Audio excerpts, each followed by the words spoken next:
How are we doing, boys and girls? Good morning. Yes, you are not too wrong. The enchanting adventure has a conclusion. Sort of. Some of you will know that we've been hunting down a recipe for enchanting for a little while. Good morning, Jack. Welcome in. I've been hunting down what's it called? Primal Infusion recipe. There was like maybe 10 people on the planet that had the recipe. Probably less than that, but we figured it out now, which is kind of quite cool. Where's my sound? Did your alerts not go off again? I don't know what's going on with this. It happens every time. I think it's got something to do. I haven't even switched my computer off since yesterday, so nothing's changed. I have no idea why it wouldn't be doing what it should be doing. Let's throw a test one through. Getting scammed. Maybe it's just sound alerts that don't work. Because do my regular alerts work? Does this turn you on? This is a test. This is a test. People heard the test, right? That works. I heard the hello there. Did you guys hear the hello there? I don't think you guys heard the hello there's. Confused. Mad level confused. Don't know. I'll put it on the to-do list for fixes. I don't know why that doesn't work. I have a suspicion that it's because it plays through a certain I don't know, pro streamer. Anyway, let's switch over. Let's play some video games. Actually, saying that, Sound Alerts is meant to have its own separate profile for audio. I don't know. Sound Alerts is here. Oh, I think I know why. Not all of my scenes appear to have... Not all of my scenes have the Sound Alerts profile attached by the looks of things. Sound Alert should work now. I would need to attach that to all the different scenes. That's annoying. I need to fix that. You guys should have heard that one, right? Surely. I'm going to get lots of no's now. No. Still bust. All right, I'll fix it. You use Wallpaper Engine? I do, yeah. They're not very good, most of them, to be honest. But it's because I have 3 screens. There's not much choice. But I do use Wallpaper Engine. This one is just something random that I thought looked sort of pretty. Most of them are crap. Yeah, most of them are actually terrible. Do we jump into live just for a minute? In fact, yeah, let's jump into live just for a minute. Goddamn extract was found. Holy hell. It is, yeah, it was. I might turn that into a little bit. Well, it's only half found. People still haven't figured out the pet. The pet is still a bit of a mystery, but we've got the recipe, which is cool. Now, the big question is do you get in-game sound? PlayStation pre-rolls. Gonna buy a PlayStation. I've been contemplating buying a PS5.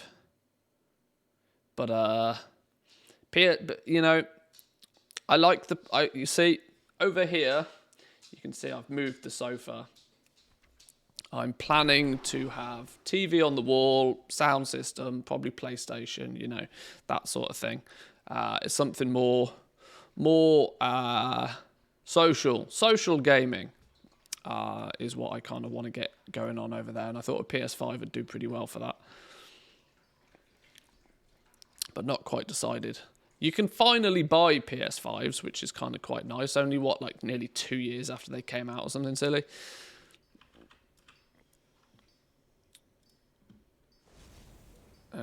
But in conclusion, for the early birds here this morning, you told me you were getting a swing.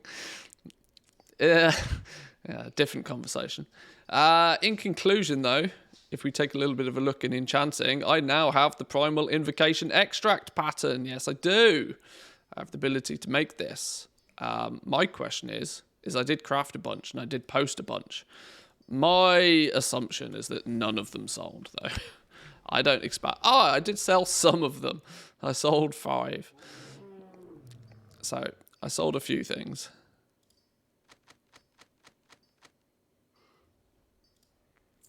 I don't expect many of them to sell right now. This is one of those situations where they're... as it stands currently, it's one of those things that's going to be a bit hyper tanked in price short term, I think. But I also need to and want to remember to keep pressing this button once every hour. What have we turned into now? We've turned into a little green dude. My suspicion is, very much like others, that the use of this has a very small chance as a proc to just give you the toy. That's what my suspicion is. And so now these are being...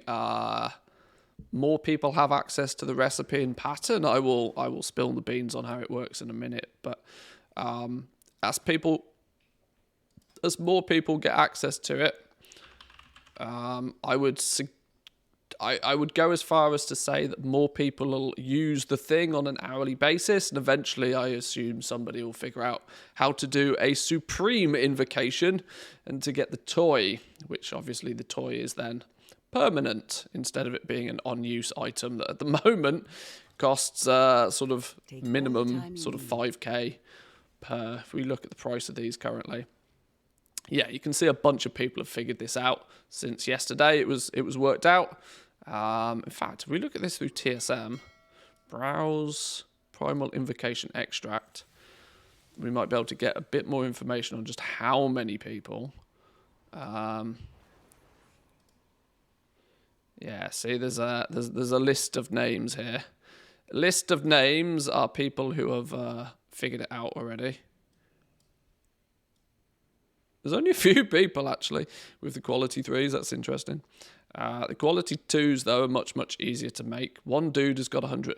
Do I genuinely still have the entire market on the EU? I wonder if I want to give this secret away, you know, just quite yet. Whether I want to use this and make some dollar. Will that make it the most expensive toy ever? No, definitely not. There's significantly more expensive toys. Tell people to stop crushing the auction house with posting for low prices. Well, I mean, people will do what people will do. We had a big discussion yesterday about how the auction house kind of works a lot more like Walmart in terms of that it's, you know, stack it high, sell it cheap. That's kind of the mindset. Stack it high, sell it cheap. Get them out there. Whereas your gear crafting is more service based. I will see you again. But yeah, I guess I can spill the beans ever so slightly, as there's only sort of 20 or so of you people here. I'll turn this into a video at some point in the not too distant future. But the way you get this, you've got to go do the storms to begin with. It is linked to. It is linked. In fact, I tell you what, I can do one better. Actually, I've just remembered. I actually have. I recorded, because I'm a professional. I recorded me doing it, or learning the recipe, I should say.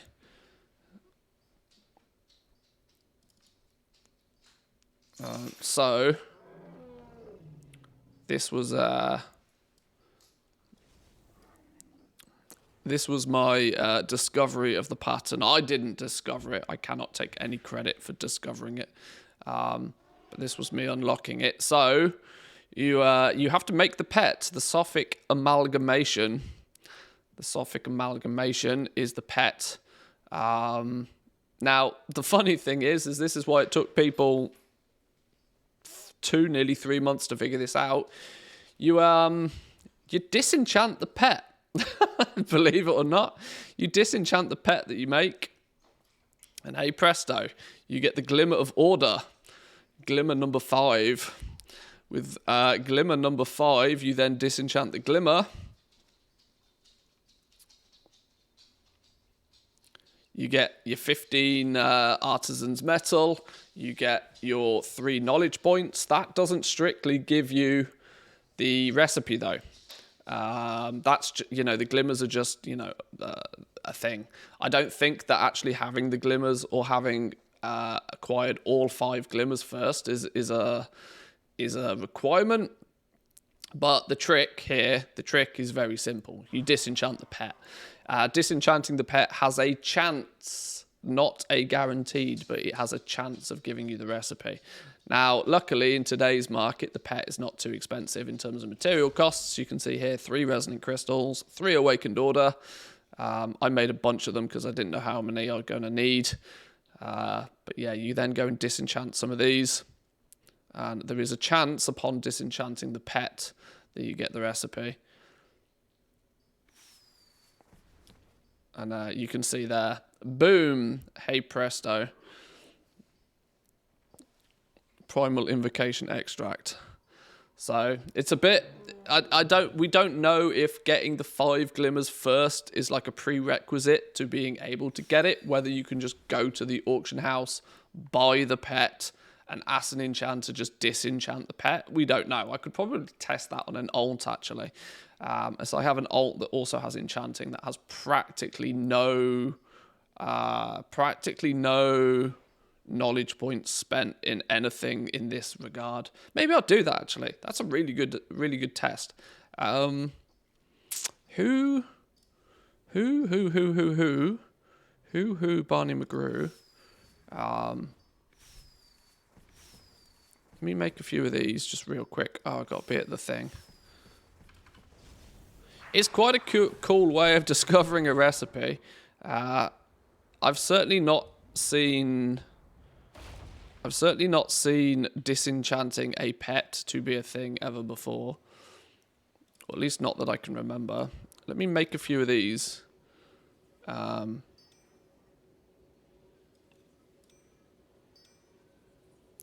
Oh, they're soulbound. I wonder, actually, in that case then, can you cage the pet itself? If you put it in a cage... I wonder if I then send this to an alt. I wonder if I send this to an alt, cage it up, and then disenchant it. I don't think you can disenchant the caged version. Can you disenchant this one? That item is not a valid target. No. So, okay then. That means that you are going to have to... Oh, maybe you can put a work order in for it. Can you put a work order in for one of those pets?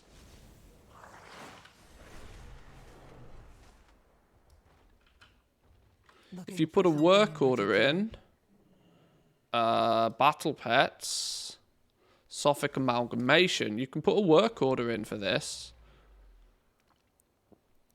Put a work order in. Maybe then that gets you the base version, which, because look, you can even see the little flavor text on the pet. A small fraction of the Titan's power, an even smaller fraction of their size.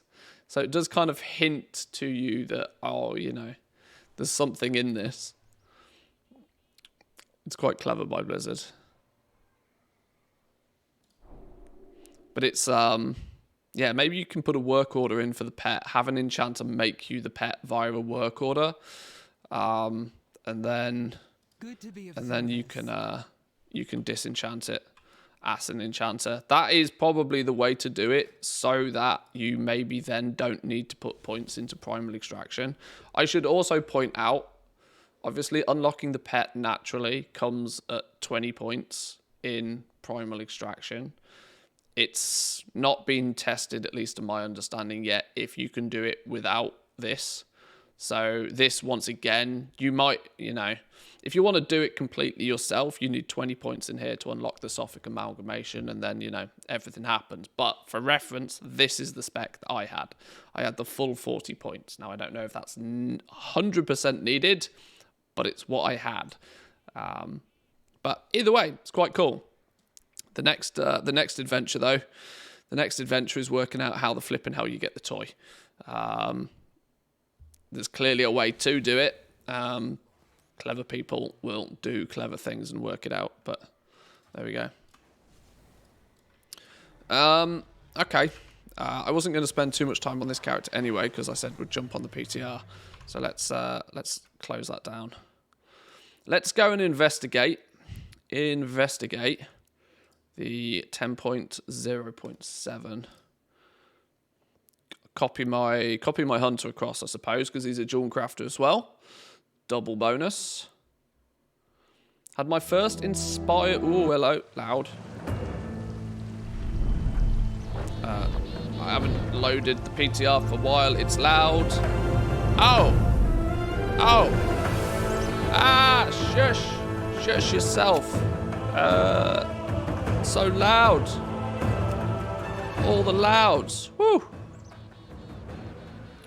Music off. Woo! Okay. Well, that's, we'll be performing scheduled maintenance. Beginning on Tuesday, February the 14th, 7 a.m. We expect service to be available again at roughly 9 a.m. Okay. Well, it's not 7 a.m. PST. And it's still dead. Well, Bango's my idea of testing out the PTR today. That's kind of frustrating. The one day I assigned to go and do some PTR stuff, the PTR's dead. Okay. Yeah. Check for updates. It's up to date. Alright then. Play some Hearthstone? You gotta be mad I'm not playing Hearthstone. Ooh. Now. PTR's on NA servers, is it? Yeah, I think it is.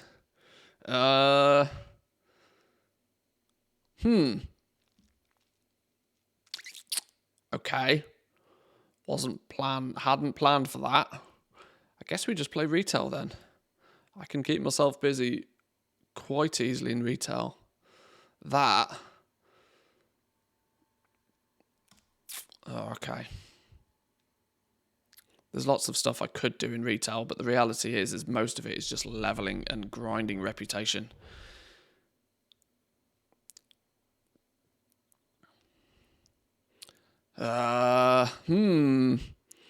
That's thrown me through a loop. I was not expecting that.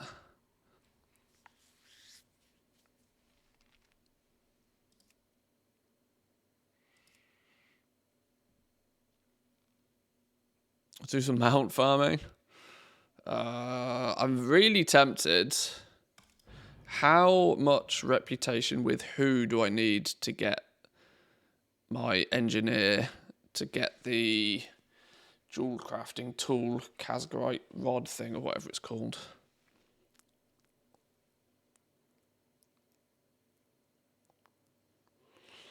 When do you expect to start doing some big chunks of gold, or have you already? I'm not sure what you mean. To put it simply, I have more gold than I ever need ever, which is why I don't aggressively hunt it down so much at the moment. Oh, I need an engineering book on this character. Maybe I hadn't done everything. Ooh. Draconic Treatise of Engineering. Huh, would you look at that? I nearly missed out a knowledge point this week. That was close. Check out the pets this expansion. You'll be making gold. Getting Project Pet up and running again is probably not a terrible idea, actually, thinking about it. Yeah, definitely not a terrible idea. Is that your wallet? Hey, Nobby Hall with the Prime. Thank you very Both, much. I hope. 4 months now. Thank you. Welcome in. I do appreciate it. Always got stuff to offer.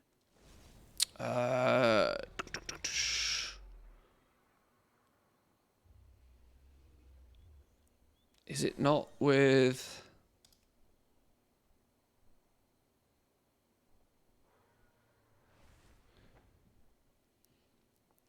There's the dual crafting accessory. Hang on. Engineering.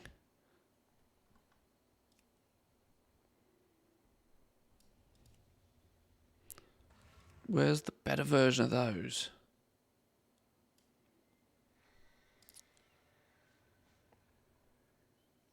Valdraken 19. Woo! Spicy. I need Valdraken 19 and I need Valdraken 19 Check in again fast. I'm at Valdraken 10. How easy do you reckon it is to get to Valdraken 19 without too much effort? We're going to have our Words of a Worthy Ally buff. I should maybe do something about it. Does just the regular campaign mostly focus with Valdraken rep?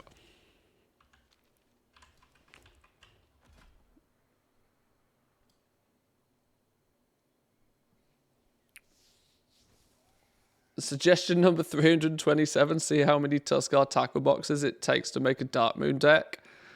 Number 28, number of squirrels in the Waking Shores. Oh, Lord. Some good suggestions. Good suggestions. Yet, how many Titan relics or accommodations do you have? A few, but not enough. A few, but not enough. I've got maybe a couple of renown levels worth of points. Well, they're 500 point tokens, aren't they? So at the moment, from 10 to 20, they'd be doubled. So that's only 1,000. And a fire on the mage. Oh, you funny. You funny.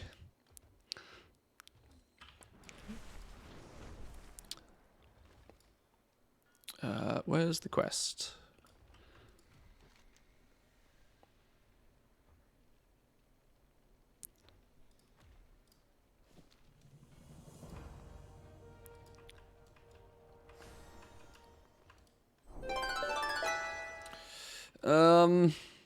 Okay, this is where maybe using... Well, what I can do for some very quick and easy reputation is to go do any Valdraken quests, which is namely the... Yeah, okay. Let's go do some Valdraken world quests, because they're, you know, laser-focused, targeted... reputation. The reason, okay, to explain in a little bit more detail, the reason I want to get Valdraken rep on my engineer is so that I can make my jewel crafting tool for my main character. More importantly, I can make multiple of them, and I can recraft them, and I can get them all at quality 5. That's, you know, one of the last things I need on my jewel crafter. I've got all 3 tools. I've got a multi-craft tool, I've got an inspiration tool, I've got a resourcefulness tool, but what I haven't got is them all at quality 5. It's a tiny little optimization that's not really all that necessary, but it's one I want. Now, obviously, I'm going to want any reputation-esque patterns on all of the professions anyway, from a collecting standpoint, so it's 2 birds with 1 stone as far as I'm concerned. Luckily, it's on a hunter, a class that I can play with my eyes closed, and don't particularly need huge amounts of gear to be able to easily do it. So, and considering the PTR's dead, and my plans have been... How many times do you see me for my stream actually make plans on what to do for the day? So infrequently. I usually wing it, and it usually turns out well. This time I make a plan, and Blizzard hates me. But, yeah, what are you going to do? If we continue like this, in 1 month, the material prices will be sold for silver, not with gold anymore. It might not be a bad idea to start working out what the absolute floor prices are for materials. Because there usually is one. It's just a case of figuring out where the floor price is. Now, the way you tend to work out floor prices is find out what is the most expensive item you can craft with said materials that can then be vended. Ceravite ore recently had its floor price changed, which is why a lot of other mining and jewel crafting related markets have tanked in value over the last week or so. They changed the vendor value of Ceravite keys, which was holding Ceravite at about 4 gold a piece. 4 gold a piece, unfortunately, as far as Blizzard is concerned, is too much. That's too big of a floor price for any given material. They would prefer... Blizzard tends not to like if a material has a value, a floor value of any more than about 2 gold, is historically what their threshold is. Soon as materials have floor prices above 2 gold, Blizzard tends to start changing things.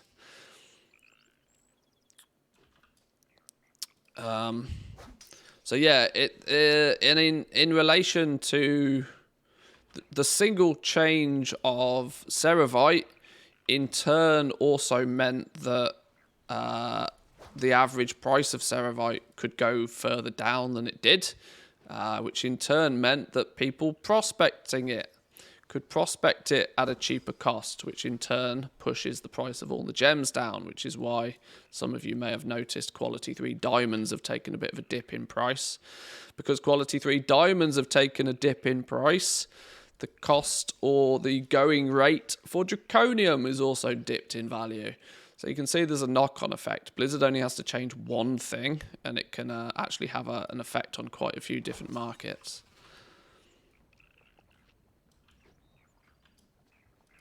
Now, whilst you can't strictly, things like Draconium are not strictly at their floor price, because you can take Draconium, turn it into diamonds, and then reliably sell the diamonds. It's a soft floor price. Hard floor price would be you buy the item, you should turn it into something, and then you vendor it. It's a guaranteed, no ifs or buts sort of way of doing it.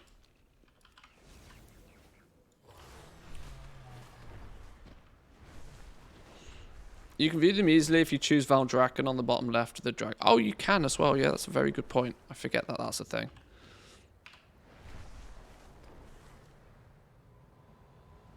Join us, and we can see how your skills are coming along. If I was smart about this, I would probably also have put a contract on for Valdrakken.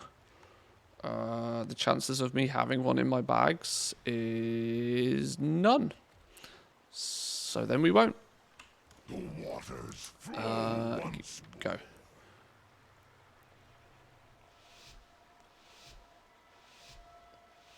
Booker, how we doing? Welcome in. Good morning.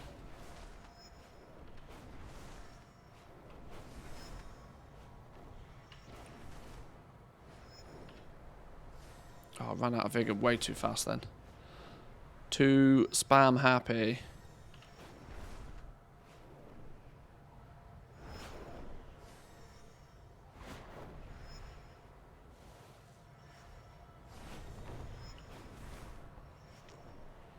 Got my concentrate face on for these. If I blink, I miss a ring, and then it's bad news.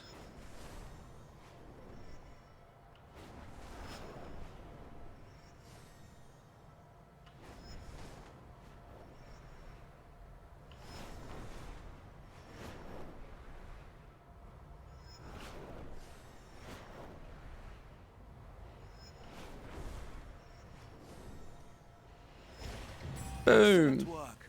I can see that the two of you will soon be formidable competitors. Working second day after a 1 week off. I tell you what, for those who are not fortunate enough to work at home, or even if you are fortunate enough to work at home, it's still it's a change of routine, isn't it? But having to switch, you take a week. I've always thought that taking a week off is never enough. I always found that if you take a week off, by the time that you are, by the time that you are comfortable and have actually switched your brain off and are relaxed, all of a sudden it's time, you're like, oh shit, I actually go back to work in like 2 days or a day, or even the next day. I'd always, when I took holiday from, a regular job, should we say, I always took it off 2 weeks at a time. 1 week was never quite enough. It means you usually obviously get less you get less individual holidays, but it meant that you could actually switch off and relax. It's why I like the Nordic way of doing it. They tend to just have July as a holiday. They don't really do much, you know, they work hard during the year. You know, maybe they'll have a few days at Christmas, maybe they'll have, you know, a few days in the winter. At least in Finland, they have like what they call a ski holiday or a winter holiday.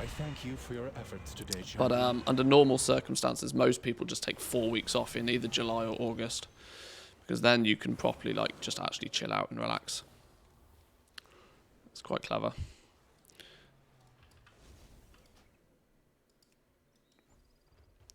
Was I right in saying I didn't get anything for that? Yeah. Whoa! Where you going, son? Relax.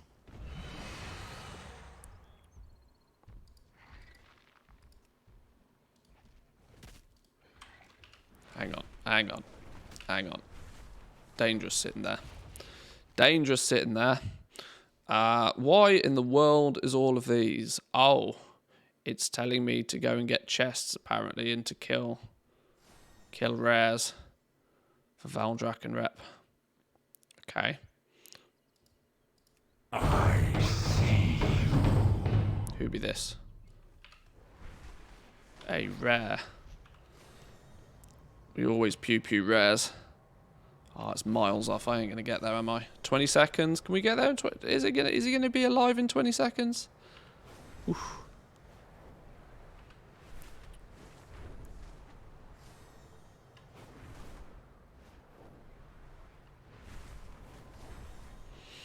In a similar way, when I take time off to travel, I always need to take an extra day between returning home and going back to work. Yeah, absolutely. Oh, it's dead already, isn't it? Yeah. Wow, 20 seconds is not enough. You better be here when he spawns, or you ain't getting nothing, apparently. Okay. Fine.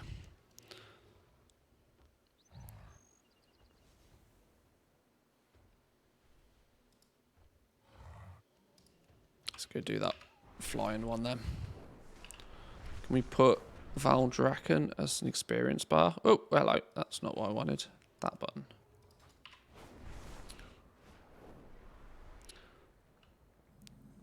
Helps having 6 weeks of paid vacation. Hey, nothing beats being paid to have a holiday. Absolutely. I see you. Schlurpo? Where's Schlurpo?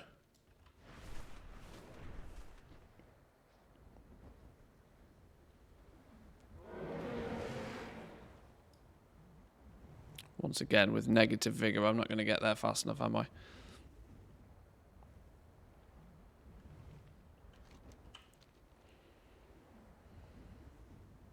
The Joradin's magic Annoyingly, I'd be better off just parking and waiting. In her efforts to combat them.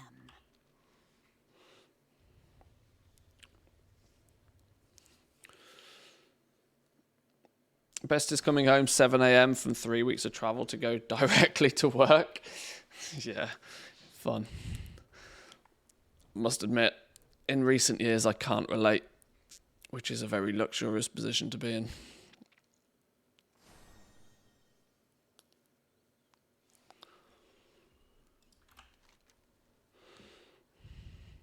I don't think I like having all of this on my map. How do you then turn it off? Stop telling me all of the things. Right click to untrack. There we go. I think I'll figure it out myself.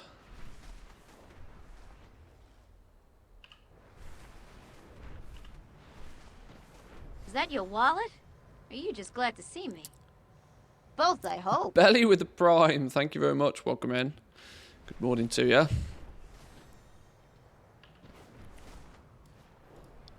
Dirt pile. Hello. Where's said dirt pile? Oh, are these stupid ones that are in the middle of two zones? They are. Or is it the one that's on a rock? No. Why is it claimed to have found a dirt pile that's not there? Is it in the water? Oh, it's not showed up on my map. Yeah, I think the game's gone mad, you know. We'll come back to that one. My fancy rare spawn time has failed me. That you linked yesterday has failed me. Is it updated already? This one? It worked for me a minute ago. Yeah, not sure. It is a bright day with exceptionally favorable winds. A perfect day for a race. What's your video about inscription? Can you tell me what renown do you need to buy the recipes to get inscription from 65 to 100? There's so many different ways you can do it. You can either do it by, if I remember correctly, with inscription. To be honest, by this point in the expansion, it's not too difficult to get enough knowledge points to start unlocking a few things. It depends what path you want to go with your scribe. If you go Dark Moon crafting, you can get to 70-ish points just by crafting Dark Moon cards. If you go the two-handed stave crafting route, you'll get 3 knowledge points every time you craft one for somebody, so you'll have to spend your time in trade chat a little bit. There are probably, with inscription, a few auction house recipes you can buy. I can't remember the exact ins and outs off the top of my head, though. This character of mine's not a scribe. I have lived to see them return.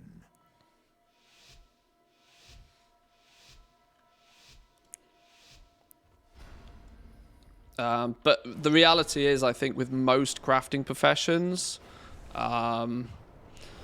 you are going to have to be hunting some work orders. You're going to be needing to be crafting some armor or weapons for most people. There's only a couple of professions that have like a 100% solo route. For example, blacksmiths can unlock the master hammer, which can be crafted all the way up to skill 100. But there's not many professions that have something like that, and it still requires you to spec in a very specific direction, which might not be the direction you want to go. Oh, this path is gross. Whew, Excellent did it all work. the same. I can see that the two of you will soon be formidable competitors.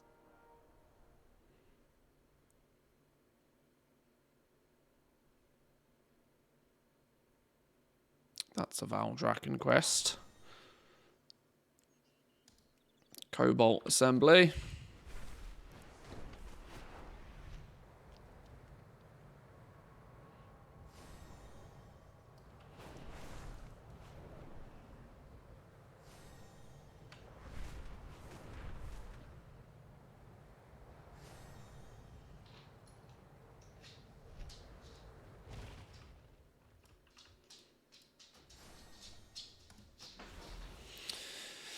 Yeah, the TLDR to that little answer is that there is no exact one best way to do it. The best way to do it is the way that fits your sort of desired way of playing with inscription. It's not strictly 100% required for you to actually be skill 100. I mean, it definitely helps, but there are obviously lots of other things you can do to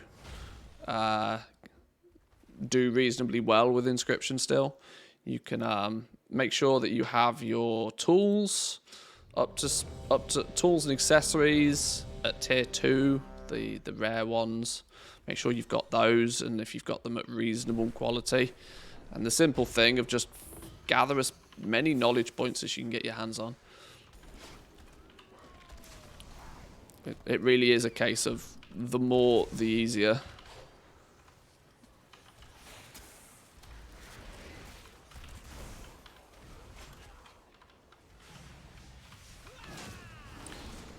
Taylor has the fishing cap, but for that you need renown 15 with the Dragon Scale Expedition. Blacksmithing has the hammer, but that's pretty much it. Yeah, most of the time 75 onwards you are making gear for somebody. There's not unfortunately too many choices.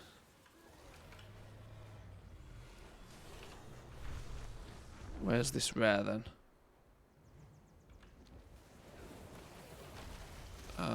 Wildly confused why rare scanner keeps going off, but then I don't see the rares on my map. How can Rare Scanner be seeing things and not seeing things at the same time?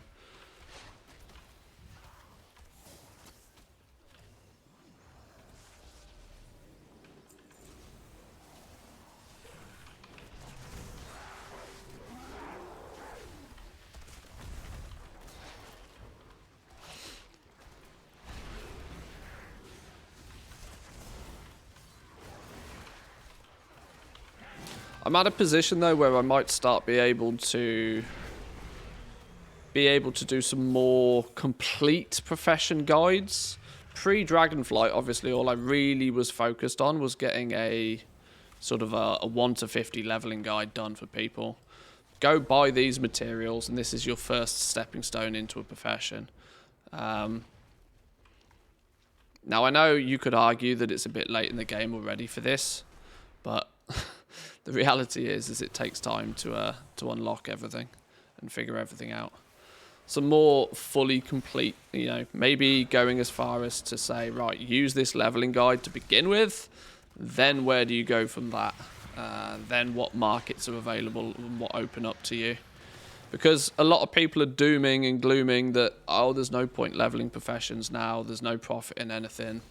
But we are literally in the first patch of an expansion still. We have 18 months plus of Dragonflight still to go. There's still every reason to be leveling up your professions if you haven't already. It depends where your priorities lie. If your only priority with a profession is to make gold with it, then your ability to do that is going to fluctuate pretty much like the wind. But if you want the professions for utility, if you want the professions to craft yourself some gear, if you want the professions to, you know, offer benefits and bonuses to you whilst you're out doing other activities, then there's still no better time to level. And honestly, right now, it's not a terrible time to level because things are still new and people are still buying things, even if they're not, you know, going to make you gold. Under most circumstances, whatever it is you craft whilst leveling the profession, you can usually sell it. Why does that keep going off? And why do I not see these rares on my map?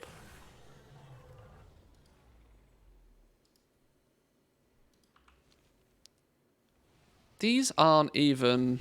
Oh, they are. They're over here, aren't they? Oh, that's because... that's because there's random people who are not even anywhere near... who are farming in other parts of the zone.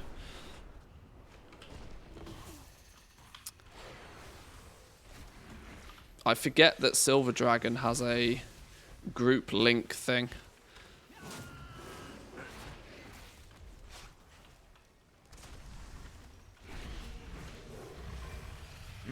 Interesting. How many pets did you disenchant for the pattern? I've done 40 plus already, no recipe yet. Okay, that's handy to know. Simply because I got it on my second try. Now, there's either the possibility that I'm super duper mega lucky, or there is some other prerequisite to it, which is entirely possible. To quickly list off what I had done prior, I have enchanting at max skill. I have 40 points in primal extraction. I had already found and disenchanted the 4 other glimmers. After disenchanting the 5th glimmer, it was the first pet I then disenchanted after disenchanting the 5th glimmer to where I got the recipe.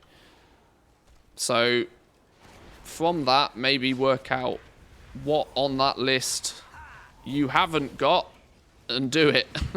And see if that makes a difference.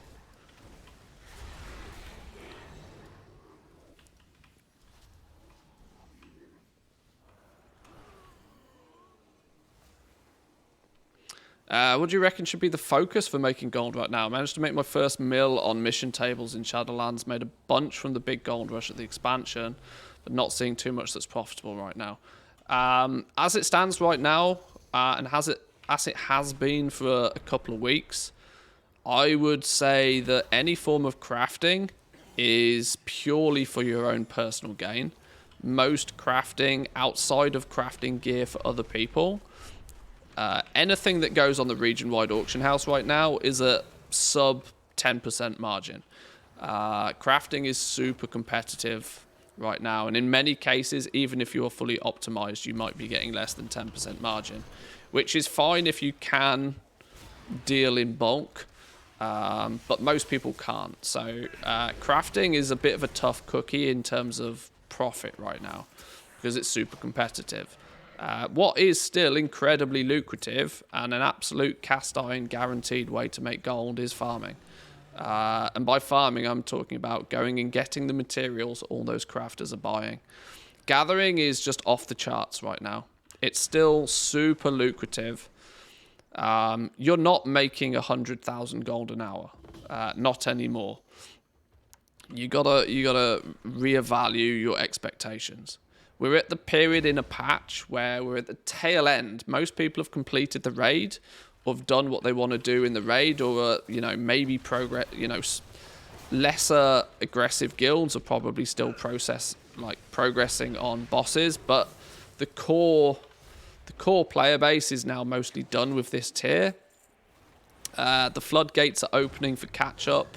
This reset, we're going to have things like Valor Cap removed and stuff, so people will be pumping in that regard.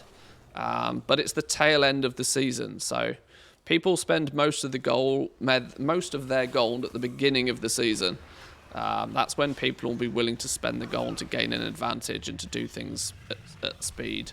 Now it's a lot more casual, so it won't be until patch 10.1 where crafting will sort of open up again as something that you can probably make a lot of gold with. But going out there and gathering materials is still an absolute win. So much so that you practically can't lose, as long as your expectations are realistic. Because every time you pick something up, your character value has increased, all by a small margin. And unlike things like transmog, at least you know that you'll be able to instantly sell that thing if you put it on the auction house, no problem. Now, like I said, you're not going to be making 6 figures an hour like you could do at the start of an expansion. But if you set your expectations at somewhere around 15 to 20,000 gold an hour, still very possible to do.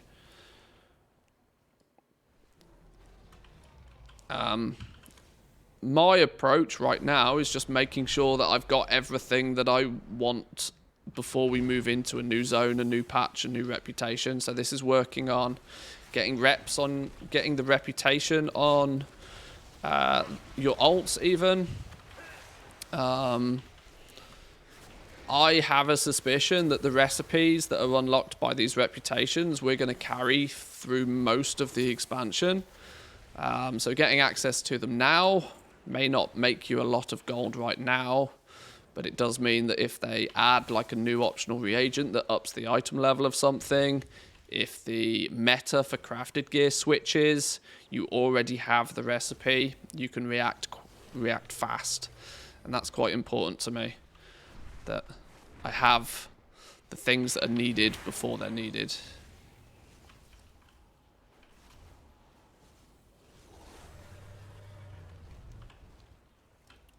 Just like people spend, from a slightly different perspective, people spend a lot of time making sure they're fully geared in the previous raids tier gear. People want to be 418 geared given the option right now, even though it's not super necessarily important for the next raid. But if you're well geared now going into the next raid, it means all of a sudden normal mode and maybe even some of heroic mode is significantly easier. And it's the same with professions, really. If you've already done a lot of the hard work, if you've already got the recipes through reputation, if you've already farmed up what you need, if you've already got your tier 2 tools, if you've already maxed out your professions, it means when you go into the next tier of content, you can get ahead of the game much quicker and easier.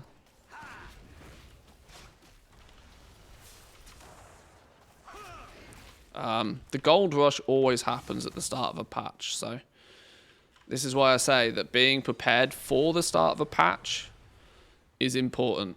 You want to be proactive, not reactive. You want to be able to be proactive with whatever changes are made, rather than seeing a change, seeing a market open up, seeing something that becomes profitable, and only then you go out and try and farm the recipe. By the time you've got that recipe, it's too late. You'll have missed the rush again. Should we require your aid? Go ham with gathering or BOE farm in a mythic raid. One drop can do you good gold-wise. They've kind of controlled the drop of BOEs though a lot more, haven't they now? BOEs only drop from very specific mobs, which are on a weekly lockout, so you still only have... You can't rinse and repeat farm. You can kill a mini-boss in the raid, and there is the chance for you to get a mythic BOE, but if you don't get it, there's no way to reset that trash and give yourself another go. This has meant that BOE farming is not so much of a thing anymore. Hang on, I'm done here. I was too busy chatting.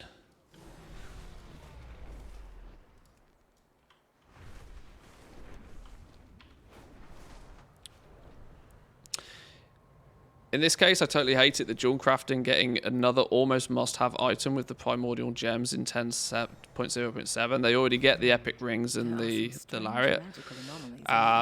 Dual crafting's always been... there's a good reason why I've been a dual crafting main for a long time.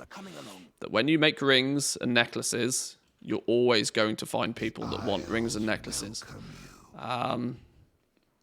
Similar to scribes with their Dark Moon trinkets. There's always people that will want them. They don't even strictly need to be best in slot, but it's a bonus when they are. Especially rings, because you can have 2 of them.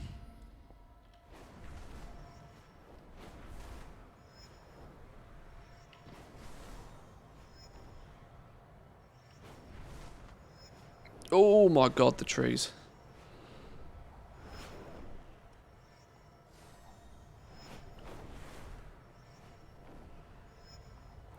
It's why dual crafting was so fun in Shadowlands, because the constant flip-flop of what the meta was. We had 2 patches where the Shadowgast ring was meta, and even when it wasn't the meta, it was still good enough that everybody bought it. And then we had 1 patch where there was a very select amount of people that absolutely desperately wanted the necklace. It was really fun. Never a bad craft for a dual crafter.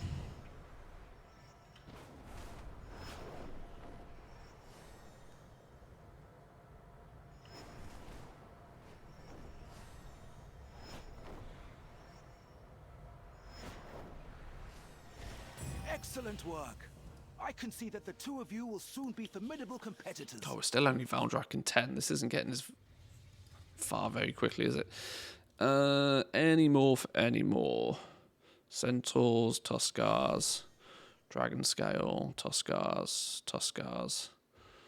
Oh, Storm's Fury we should do. Stolen Badges.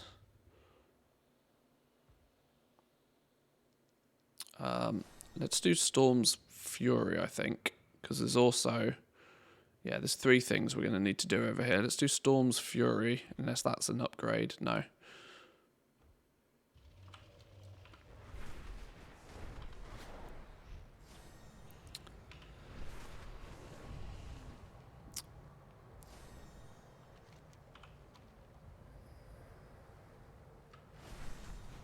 Alchemy does not get another potion where demand is very low. Anyhow, most people that don't spend the extra gold for the small gain, it's only 1 potion. Engineer's braces are nice, but only high mythic plus players consider building them. Especially as many claim that they're an embellishment. I genuinely think that professions have actually been remarkably well balanced this expansion. I mean, you're doing a really good point of showcasing how there has practically been something for everybody. There's not really been a dead profession. There's something. There's literally something for everybody.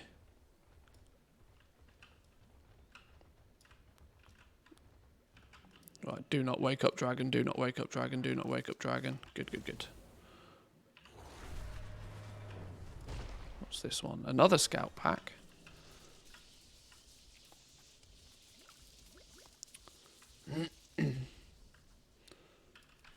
Totally disagree on that. No dead one, but balanced. No. How are they not?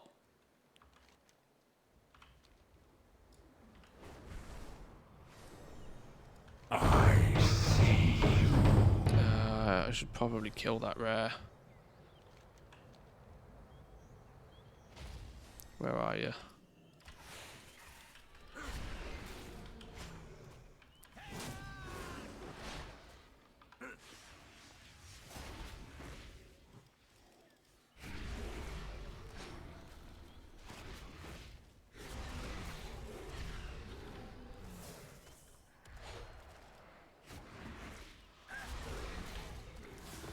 This rare's got like no health.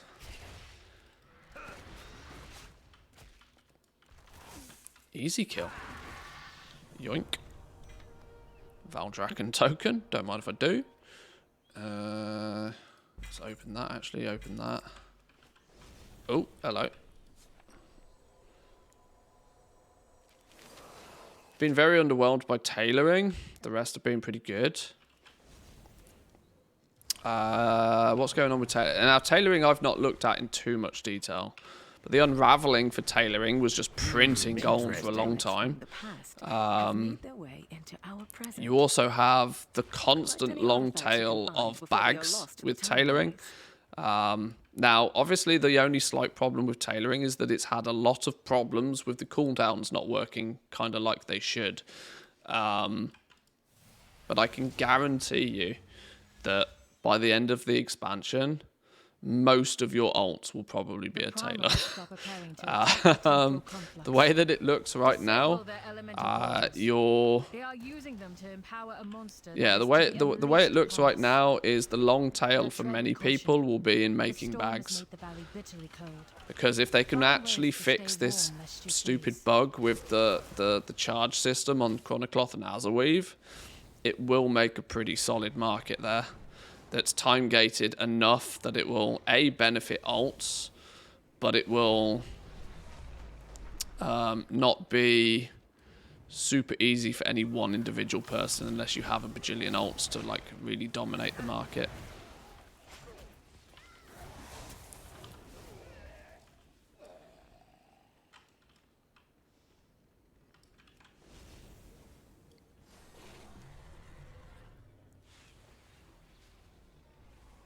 That one. The portals are closed. No. But the primalists have awoken their monster. Destroy it.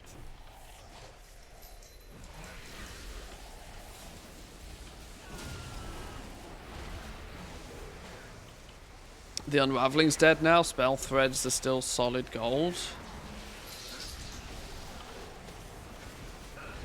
Well, like I said, pretty much everything with crafting currently is, 10% margin if you know what you're doing.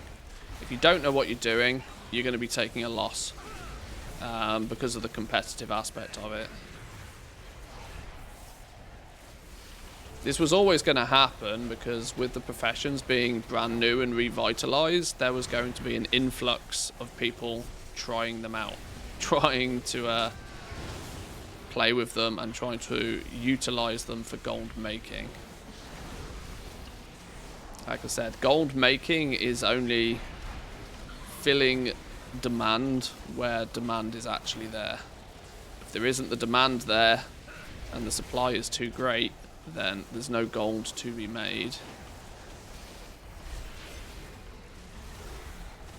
This is why Blizzard don't design the professions with gold making too much in mind. What they want to do is they want to make sure that every item is sort of correctly valued, but in terms of material cost. But what they don't do is really do much into controlling what those material costs are. and it's entirely player driven to what they then choose to sell them for. So the market is self-regulating in that regard. So the only guaranteed way to make gold is to go and get something that those crafters then want to buy. Trade your time for gold. I do not have one of the I'm going to be dead here because I didn't pick up any of the fires. Oops. Maybe I should buy some of those. Can we buy the fire things from this fella? The best prices. We can. Only for you.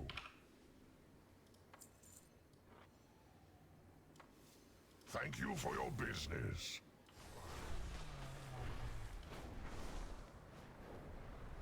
Are there any of the older profession mounts still worth crafting? The old Engineer helicopters, Jordonics, Panthers, etc. Much like what I just said, if there is still demand for them on your realm, and the current listing price of them on the auction house is favourable from a profit perspective, then absolutely. But be aware that it is one of the oldest, most heavily utilised gold making methods by this point. Like I said, it's all about finding an area that's not oversaturated. If on your realm a quest. If on your realm there's 10 people crafting them, then no, you probably want to steer clear. But if there's only 1 or 2 listed, and they're listed for way above what they cost to craft, then maybe make one. Give it a go. I have much to offer. Every sold mount is a buyer less that and they've been on the market for a while. Yeah, this is the thing. Especially the crafted ones. But with every new expansion, there's also a massive influx of brand new players who don't have all of those mounts.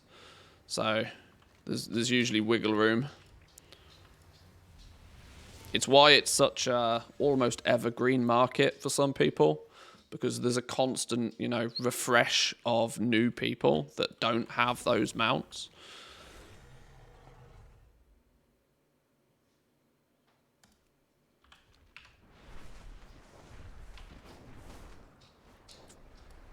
Interesting. From the past. Right, I really was hoping doing these world quests would actually get me a couple of levels of renown, but clearly I massively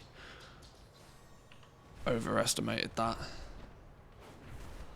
Or the people that haven't collected stuff are doing it now. Yeah, we tend to see what usually happens at the end of the first patch of an expansion is you get a whole bunch of people who have recently become significantly more wealthy than they once were. So people who have taken advantage of something at the beginning, cash cowed in at the beginning, maybe whether it be through farming or through crafting or whatever the case may be. What you often tend to find is those brand new players who've made an absolute boatload of gold and kind of half assume that the gravy train is going to continue in that way, tend to go on a spending spree. They will often end up buying just a whole bunch of stuff that they haven't had previously because all of a sudden, in their mind, they've won the lottery. Why can I not mount up? What's going on here? Why does the game think we're in combat?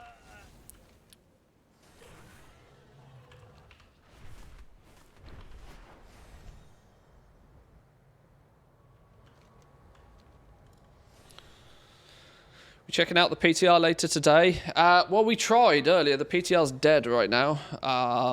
We did attempt to earlier. And my plans have been foiled. So we'll see. With exceptionally favourable winds. A perfect day for a race. At the moment, I'm just on the rep grind. I'm trying to get some further reputation on my engineer.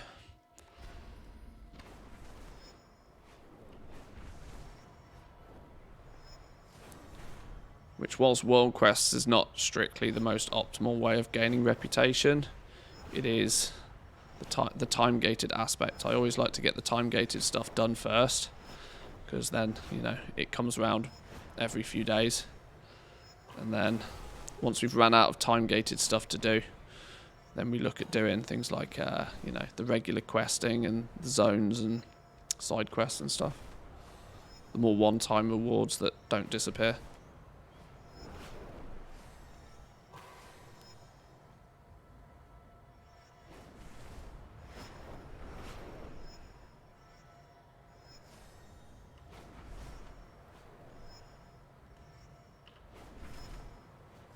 And boom. Nicely done. You and your Drake are exceptional. This one, stolen badges.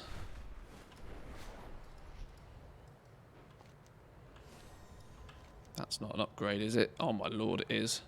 It's not an upgrade that I'm that bothered about, though. This character's still got, like, negative gear. But some cute critters will smooth the rough edges.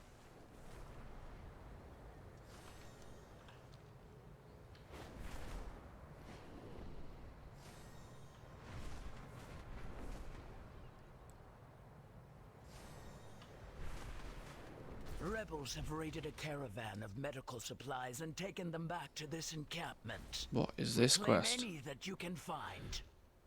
I don't think I've ever done this world quest. Rebels have raided a caravan of medical supplies and taken them back to this encampment. Yeah, you just said. Claim any that you can find. I legitimately don't think I've ever done this world quest.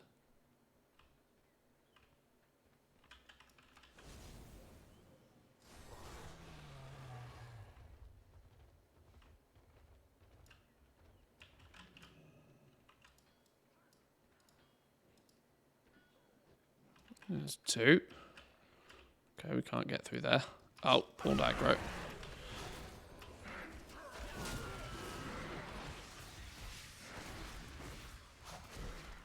Don't you steal my box.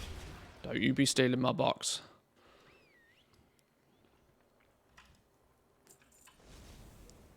It's really annoying, you know, when something's not multi-tap and you have to pull a mob to get access to the crate, and then somebody swoops in and steals the crate from you.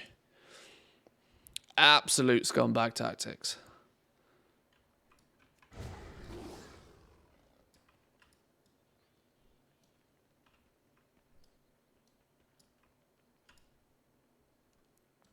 Seven. One more.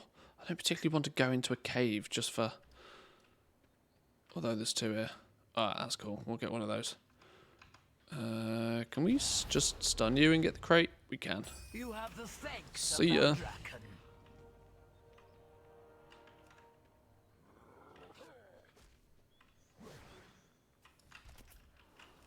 You're a conjurer. You're easier to kill.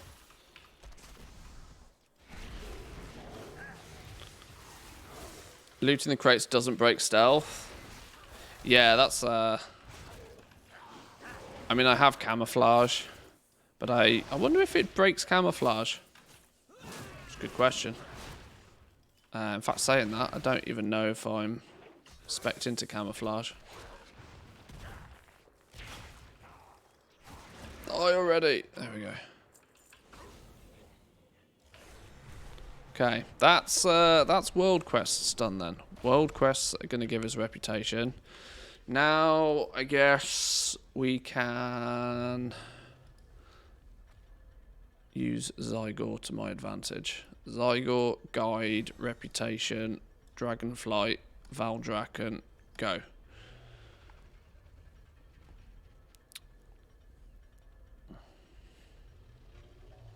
Complete the For the Benefit of the Queen quest. Well, tell me how to do it then. Hello?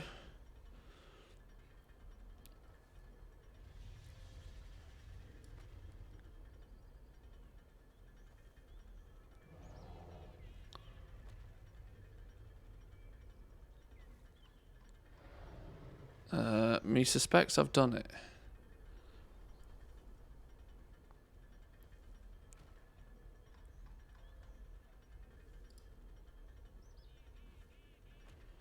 It's in the Waking Shores.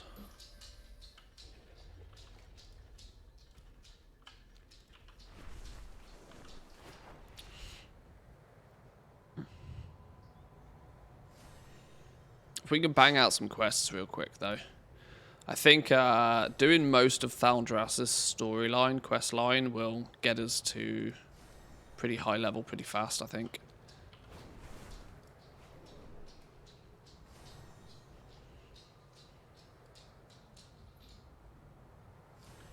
I suppose there's also the Obsidian Citadel that we could do. Yeah, there's a bunch of stuff we can do for Valdrakenrep. This should be easy.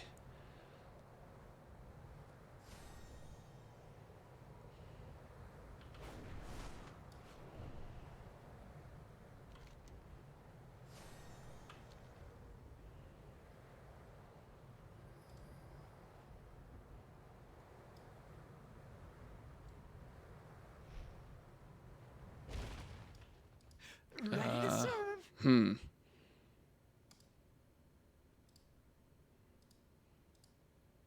I'm always here to help.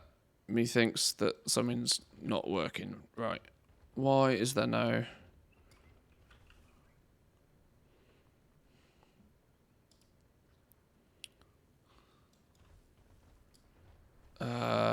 okay. Maybe skip that step. No. What's going on? Where's all my quests at? Okay. Enjoy your time here. Loktar, stay strong.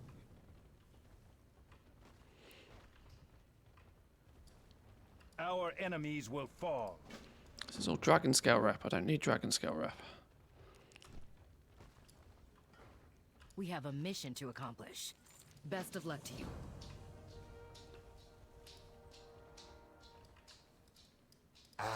Although it hasn't even given us... We don't even have the scout map to click on. What is up with this character? What can I do for you? See you soon. Off with you. Have I literally... Okay. I've literally never picked up a single starting quest on this character by the looks of things. How do we get that very, very first quest then? Oh my lord. I didn't realise I landed in the Dragon Isles and completely skipped all of this. I have answers if you have questions. These are the absolutely Some fine good. number one I crests. suggest we keep moving. Okay. Vician said that Rathian will be waiting for us at the embassy atop the hill. Hopefully it's under attack. I could use a good fight.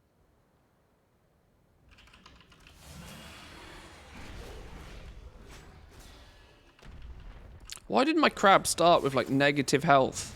This is why my crab dies so often. He seems to spawn with like 0 health.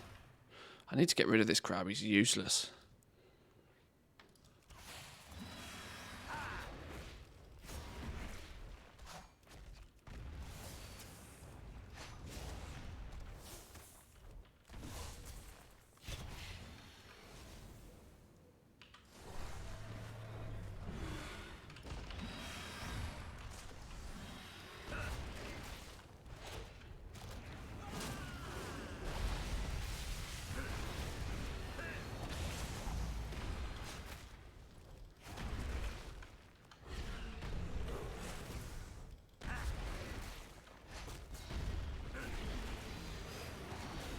There's 5 done.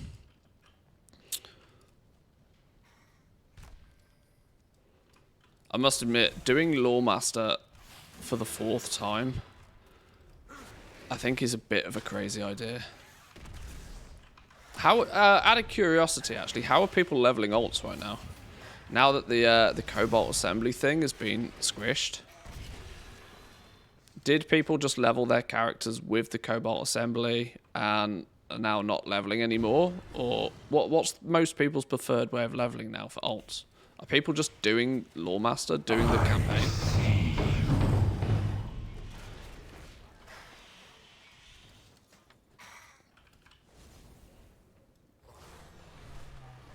Dungeons? Yeah, I can imagine dungeons is the preferred way for many. Probably not the quickest, but for many people they could probably do it autopilot. Waiting for time walking, that's true. Time walking is always really good for leveling, especially Burning Crusade time walking.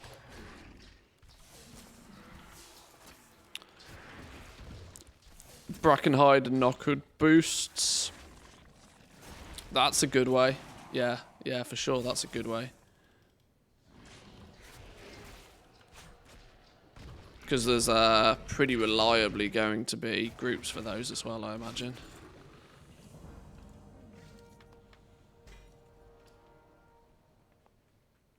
Wow, that was actually an upgrade. Don't you love it when you kill a random rare and get an upgrade?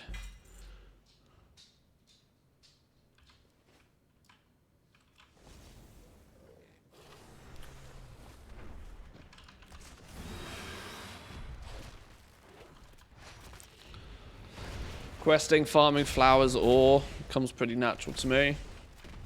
Yeah, the goblin in me always thinks about leveling just by doing some sort of gathering.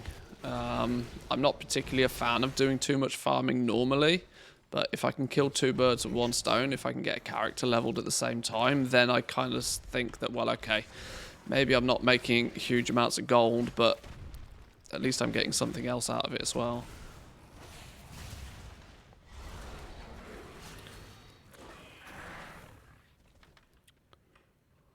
This is why I haven't done most of the intro quests on these characters though, because I can't lie. These were Cobalt leveled.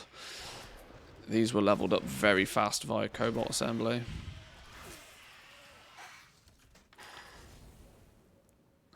When you can get a character from 60 to 70 in a little over an hour, I was not going to miss that. Considering how much I tend to not really enjoy leveling alts. That was it was too good of an opportunity to miss.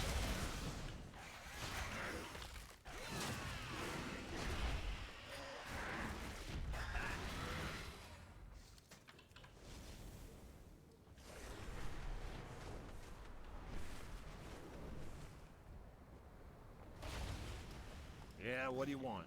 Yeah, what do you want?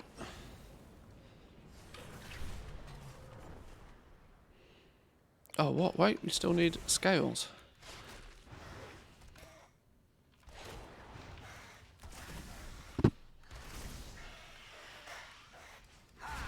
Time walking dungeon plus the main campaign during dungeon queue. Had to do brain dead leveling for a goblin discount. What's that's because we don't buy anywhere near. I mean, I'm really glad for this after the ridiculous amount of gold I spent on arboreal shards, but I don't think we really spend all that much on vendor stuff anymore, do we? As it's apart from like Primal Flux, I can't really think of a lot of things that we're that bothered by. Major Domo Solistra and Rathian to be here by now. But I am Can I casually make gold in Dragonflight? Yes. Gathering. Casually and crafting do not go in the same sentence. Oh, do you need my help? Ready to serve. Aha, now we've got the Where's Welcome to the Rathian Dragon Isles. quest. That's the It one we're was after. Nice to meet you.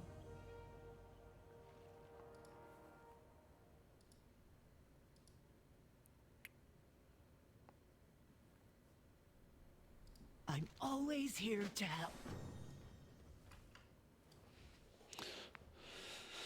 3 gold per flux is 3 gold profit. True, because the flux is 15 gold, isn't it? Yeah, buy it on a goblin, it's 12. Guess that makes a difference, yeah. Yeah, I hadn't really considered that. Here to spar. You have your orders. My artisans are the best on Azeroth. I only accept the finest craft. Yeah, Primal Flux, 15 gold apiece. Vials at 5 gold apiece. Stoppers at 5 gold apiece. If you can get some discount on those, I guess it makes sense. Although I'm a goblin and I'm not getting a discount on these. You have to buy them from that very specific vendor, I reckon, yeah. If you need more goods, let me know.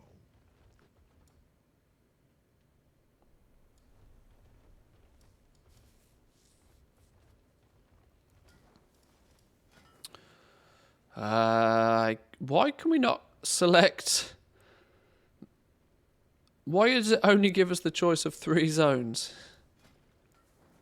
Eh? That's odd. Well, the irony is I kind of want to do Thaldraszus anyway, because I want Valdrakken rep. Very strange.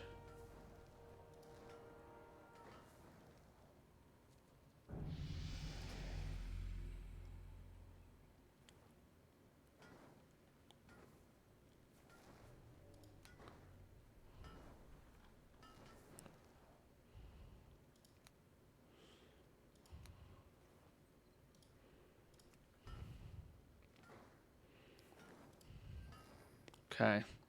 Right, now it's going to give us the Valdrakken quest line. We'll do that, because that's going to be mostly what we need.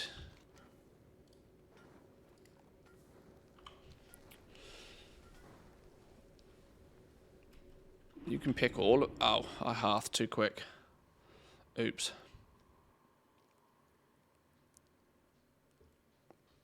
Best goods in the Isles. You'll find no better in the city. My wares are always available. Okay.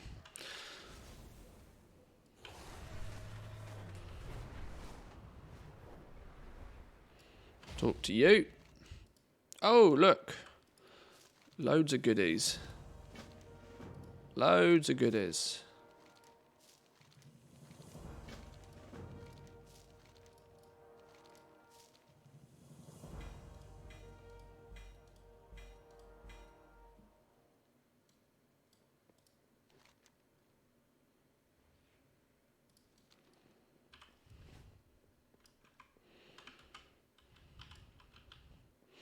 Let's head upstairs.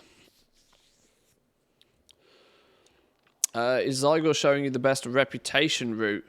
I'm going to be honest, I'm not entirely sure what Zygor's showing me right now. It's showing... The guide is actually Thaldraszus' story only. But there is actually a separate... If we take a look in reputations, there is a dedicated separate Valdrakken one. This guide will walk you through gaining renown and completing activities for the Valdrakken Accord faction. We need to complete the For the Benefit of the Queen quest. This quest is required to unlock Valdrakken Accord renown. Progress through the Waking Shores leveling guide to unlock it. Apparently we've already done that. This is maybe... See, this is where the Zygor guides go a little bit funky sometimes. They've not quite caught up with exactly how the... like the alt leveling thing works. But we have done some of this. Search for Titan relics. Set to cook with finery. I think we've done... See, I think we've done some of these. So it's gone a bit loopy. So I'm just choosing to do the Thaldraszus quests. I will listen. Treasure the gift you have been given. Interesting. Interesting. We secured the Azure archives. Oh, maybe that's why we couldn't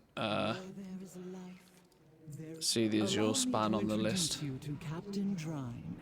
She oversees security here in Valdrakken. This gift from Tyr is The precious. Scale Sworn of Valdrakken, stand ready. The city... His deeds and his courage will never be forgotten. You have told me stories of that time, but I've never seen the I relic think I he need gave you. to let this We kept it in a RP place finish. of honor here in Valdrakken. An ingot of pure... Root out any There we go. primalist that dare infest our city. Beautiful. Tell me, has it always pulsed with such potent magic? No. Something about it is different. The scale seems to have changed in our absence. Perhaps our return to the Dragon Isles has awakened it. Tyr was full of mysteries. This may be one last enigma for us to investigate. Ah, clever. It took us to a place where there's 3 of them. Nice.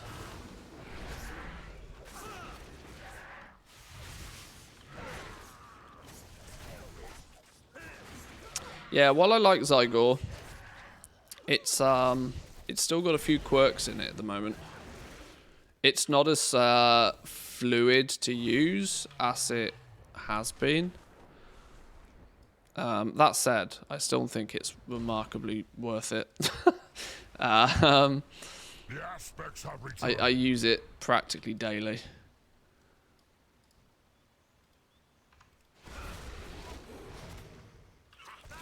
But, you know, worth it is subjective, so...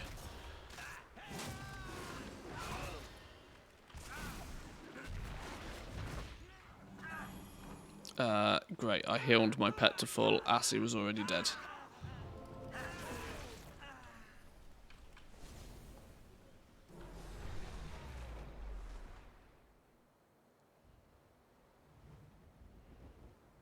I doubt the Primalists come to Bank Vaults to discuss their plans. To be honest, the fact that we got to renown level 10 before practically doing a single quest for Valdrakken means that getting to 20 shouldn't take all that long at all.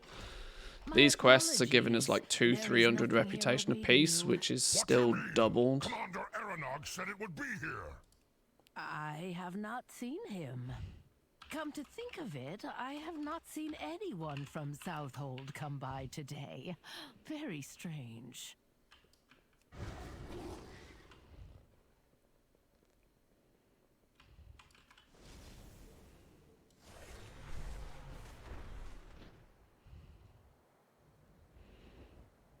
Investigate the Crafters Consortium, as if I've not been here before. Sure. Once you have a main at max, getting to 20 is the equivalent of like Renowned 6 or something. Yeah, it's stupid fast. It's really fast.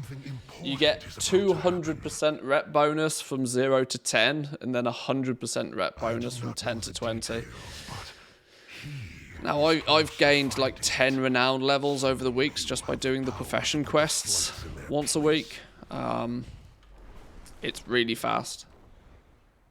This is one of those things that it's, you know, it still kind of feels daunting because you just know how long it took you to do it the first time.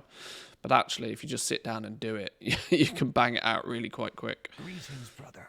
Any news? A delay, unfortunately. They are still looking for it. Wish it worked like that for the artisans and the cobalt. Yeah, unfortunately not, but I've also, because of doing the profession quests religiously, my artisans consortium rep is nearly maxed on all of my alts as well. Just kind of accidentally.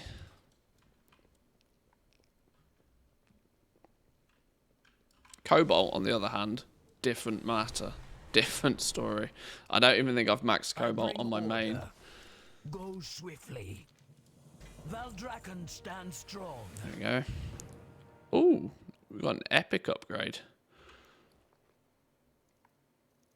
An epic upgrade that's still massively lower item level than it needs to be. Hang on, what's this dude telling us to do this week? 4 mythic dungeons? Never going to happen. I never gave up hope. Honor all. Probably pick that up all the same.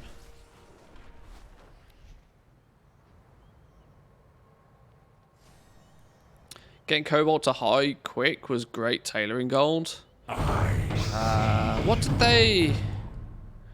What was on offer from Cobalt for tailoring?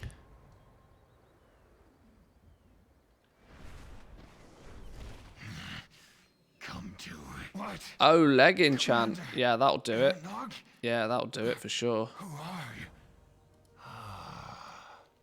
Thank you. I will make my way to the bridge at the middle of the garrison. Meet me there when you are done. Right, time to pew pew.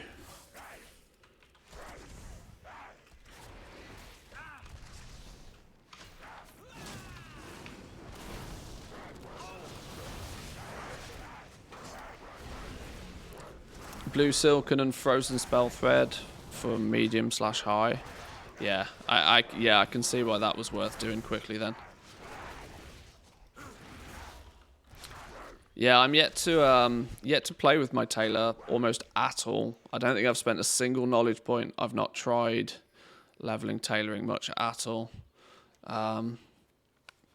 It's weird. Tailoring's been, of the armor crafting professions, it's always kind of been my last go-to. I much highly rate. See, blacksmithing is cool because it tends to make weapons as well in most cases. And this expansion, blacksmithing has, you know, really good for the profession gear. Leatherworking I then prioritize higher in most cases because it's basically 2 professions in one because they do both leather and mail. And then, you know, in 3rd place I tend to put tailoring, which is why it wasn't too high up my priority list this expansion.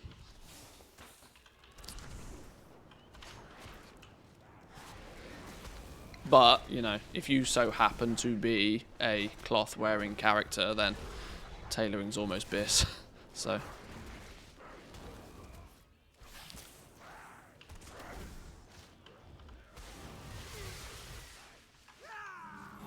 I see you.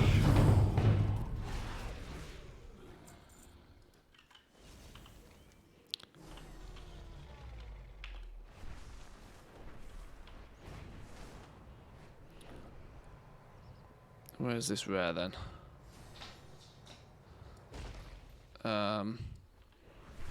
Clearly more down than what this is suggesting. Hello?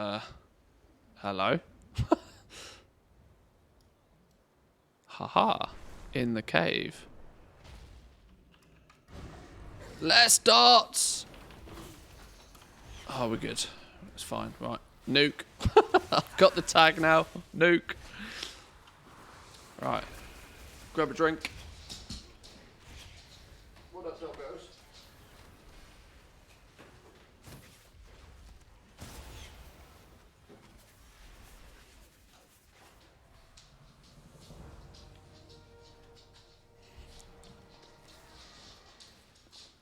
Hang on. The sun's disappeared.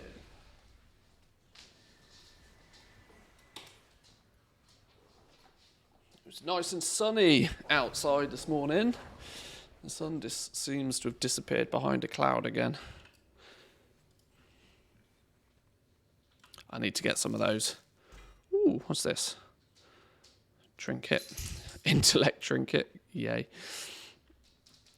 I need to get some of those fancy Philips Hue lights. I just asked Google to turn the lights on and off.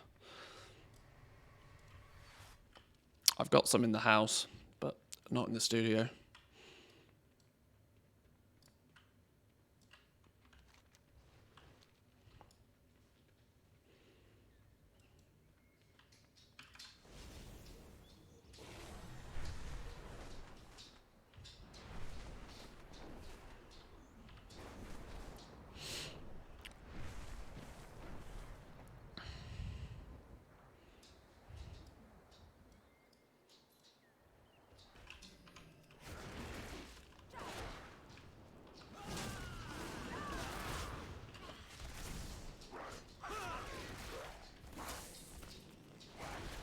Nuked. What are we doing with this one? Found you. One more.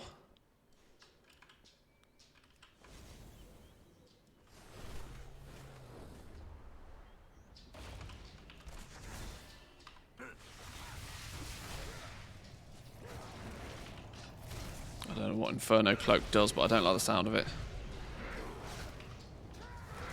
Oh, that's all it is, that's fine.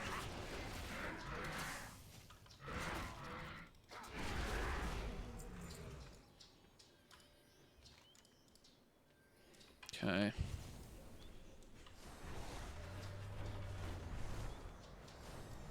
It is good you are here. Yeah, I'm getting like double reputation now on these, which is making it pretty quick and easy, I reckon. What I do want, can Zygo just automatically turn things in for me? Can I press less buttons? Yes, there we go. Less buttons, beautiful. Ta-da! Just like that. Right, coils of rope.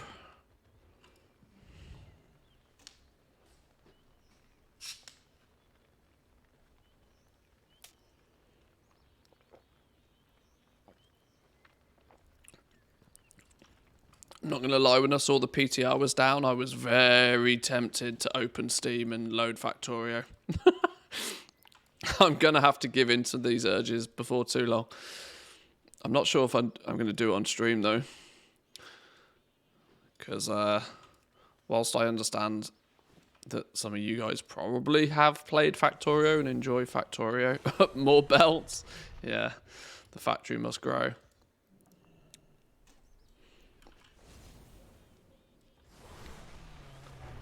If I randomly take a week off, you know where I've gone. You know, I can't take many more weeks off though. After New Year and Christmas and moving house, I need to put some effort in. Slack in.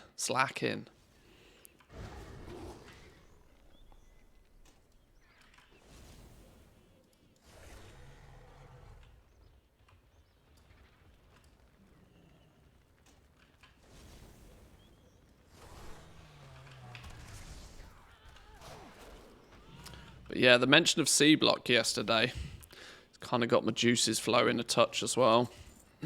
I might do a quick 8-hour playthrough of vanilla just to get my Factorio brain back in gear, and then maybe do a C block run. C block is a good way of wasting 50 to 100 hours.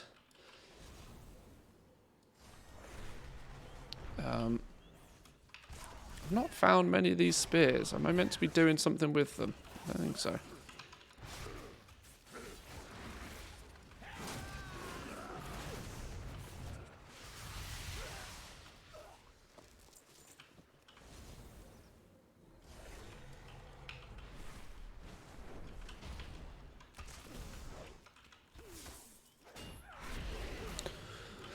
My vanilla playthrough took 200 hours. To be honest, for your first playthrough, that's entirely understandable.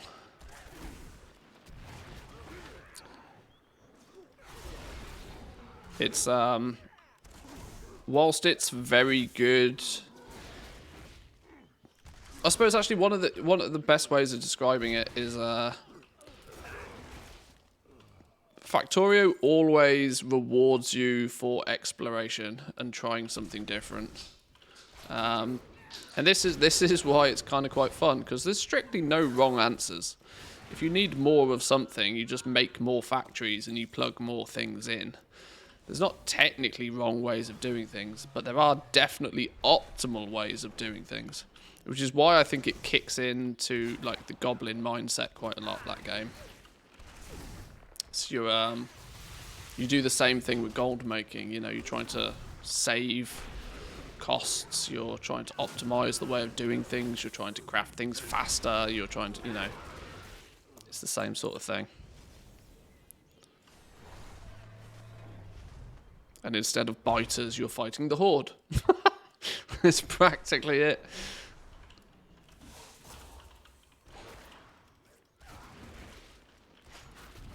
My husband really appreciated the increase to spaghetti cooking skills. I need quick and easy to eat food because I need to get back to the factory.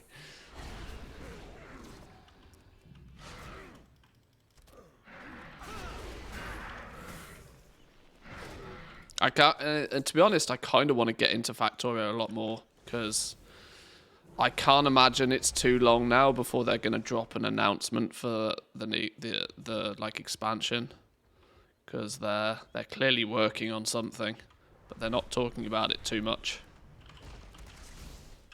But when they do, that hype train will be real.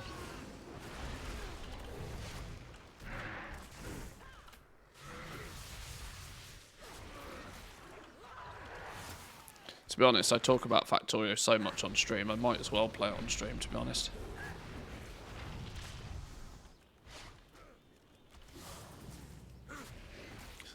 Didn't Destiny play like space exploration for like 7 months straight, 12 hours a day or something silly?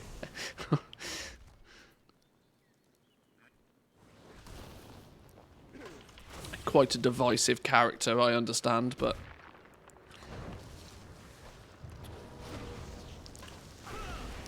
You just finished it? Yeah, that's kind of what I saw. I saw the fact that he had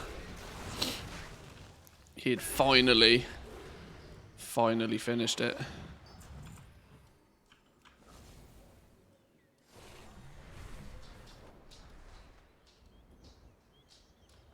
I am thankful for your arrival. Keep the primalists busy. There we go. That was an easy 600 rep right there. Just a few quests.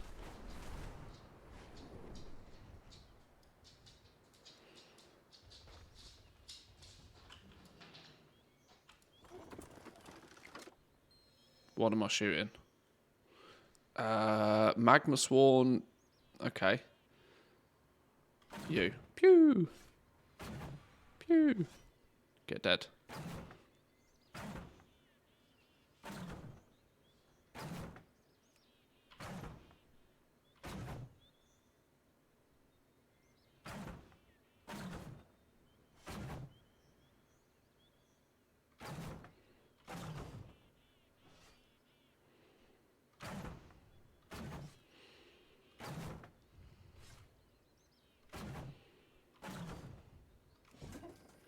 Boom.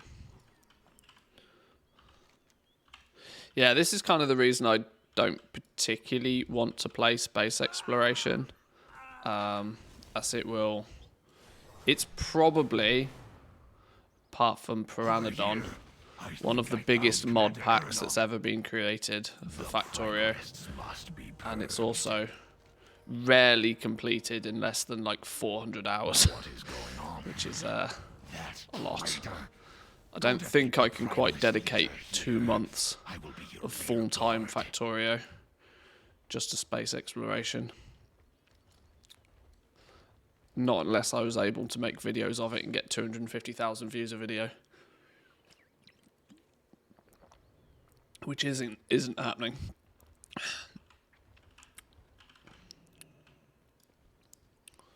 It would not be a sound business idea to play space exploration.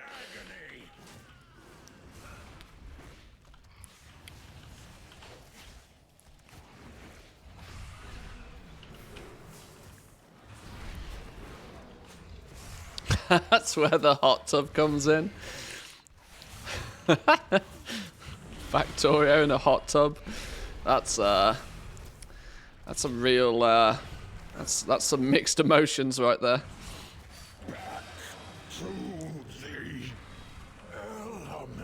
Mixed emotions attached to some emotional damage for some.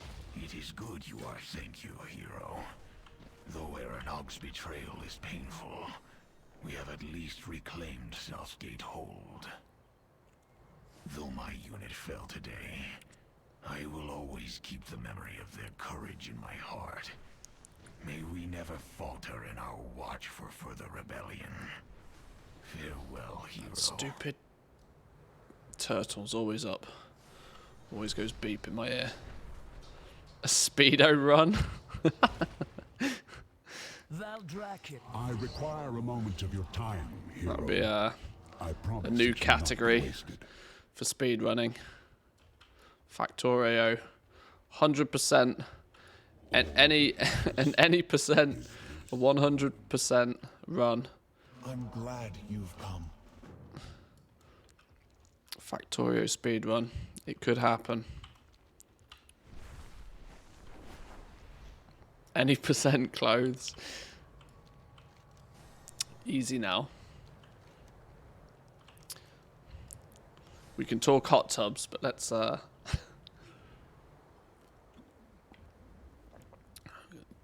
keep it family friendly.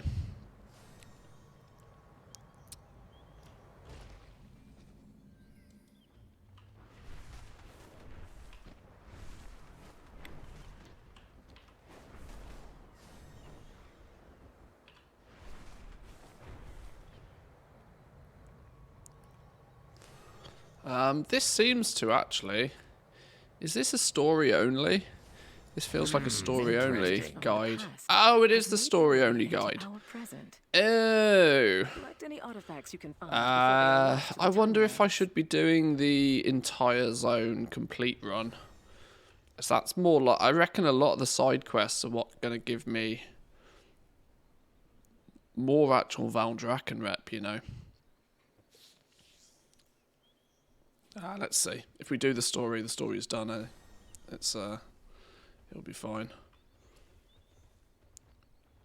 Is this hello or good? Thank goodness you're here. Oh, hang on. What? Wait for something. There's nothing the Time Walkers can't fix. I know you'll find everyone and get it figured out.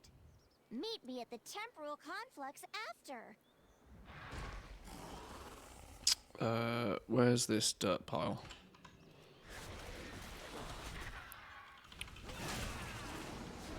Doesn't matter what character I'm playing, I still cannot turn down a dirt pile. It's going to be the way forever, isn't it? By the end of Dragonflight, our eyes are going to be broken by dirt piles.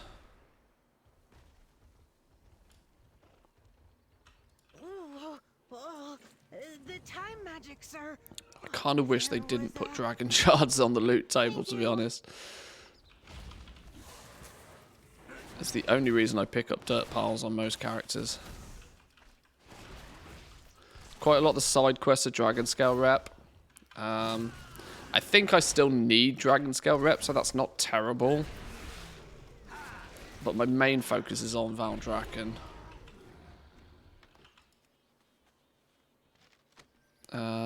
Who and what do we actually need for engineering? Yeah, we need dragon scale at 21 either way. Dragon scale, a little bit of Valdrakken. Ironically, dragon scale we actually need more so.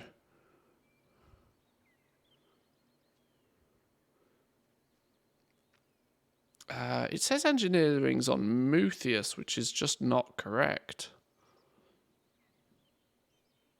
I must have changed all of this and forgot to change the details. Yeah, I need Artisans Consortium for a lot. Valdrakken at 19. And then Dragon Scale at 21. So actually, full zone is not a bad call. Not a bad call at all. Let's, before we get too deep into it, do a switcheroony. Leveling, Dragonflight, full zones, story and side quests. Thaldrassus. That's going to kill two birds with one stone. Very nice.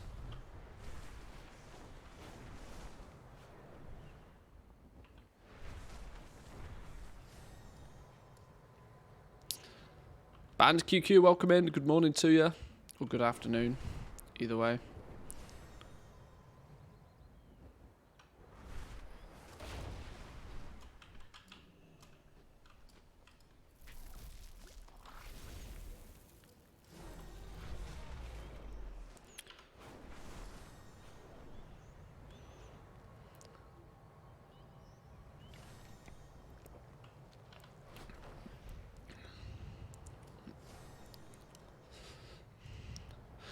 There's a real need at the moment for me to just clock in some serious hours with WoW. If because there's lots of stuff like this I just need to get done. Most of it is purely rep gaining at the moment now. Now I've got my main character rep capped. That's ticked a big box off my to-do list, and now it's about getting the rep that's needed on alts. Yeah. Except Halls of Infusion. Okay.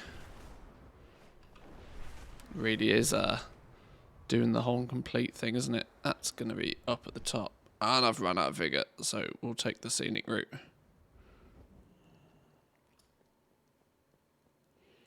Isn't that always enough? The hours are never enough. It does feel that way. But yeah, I just need to quite simply play the game an awful lot for the next couple of weeks, I think.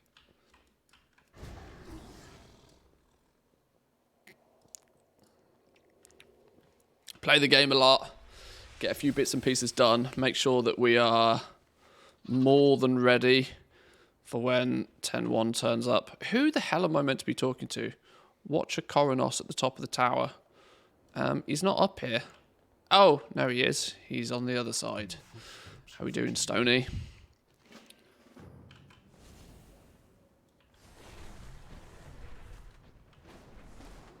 Now, there are 24 hours in a day.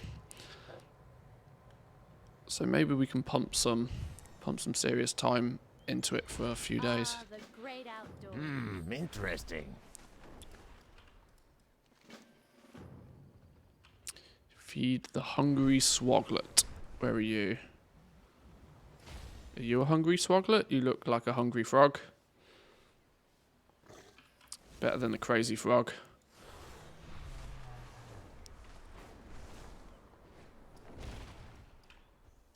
Where'd you go?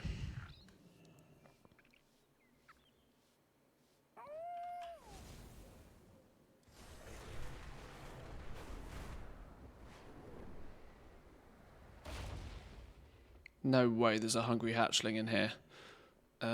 Small turtle on the plateau above the building. Oops.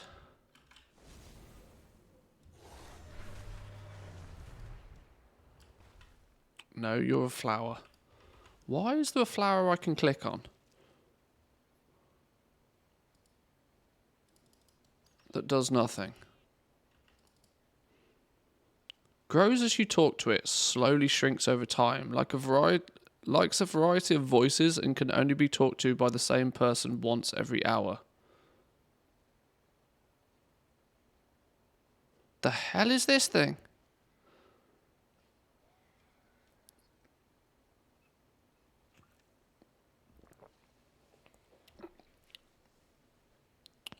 Okay.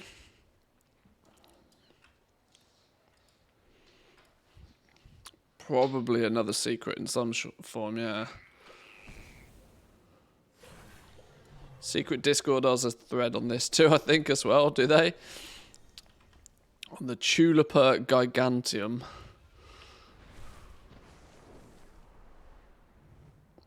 I need to pay a little bit more attention in that secret Discord, you know. There's loads of cool stuff to be had in there. I can see why they have like nearly 200,000 members.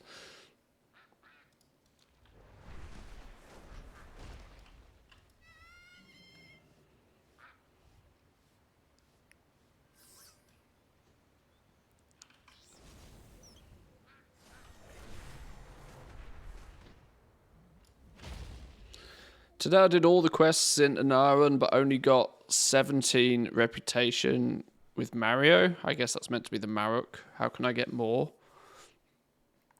World quests. World quests are going to be the big one. Do the hunts. The first 3 hunts are going to give you big number of tokens or artifacts. Make sure you turn those artifacts in. Yeah, the only way to strictly grind the centaurs is to just repeatedly do the hunts. There's the 2 weekly quests that give dungeon quests, I should say, that you can choose to have your reputation assigned to the centaurs if you wish. Yeah, there's a few options. A lot of the animal rares drop the Marok tokens too, but the hunts are always easier. Yeah, the hunts is the easy one. If you happen to be Horde, you'll almost always find like a 24/7 group up for them. This world is vast and wondrous. Farewell. What do you see? This one, for example. Where is it this week? Obtain the spellbound musk and hide satchel from Warlord Saga in Neltharius. You can choose to which faction you want the rep for. What you seek.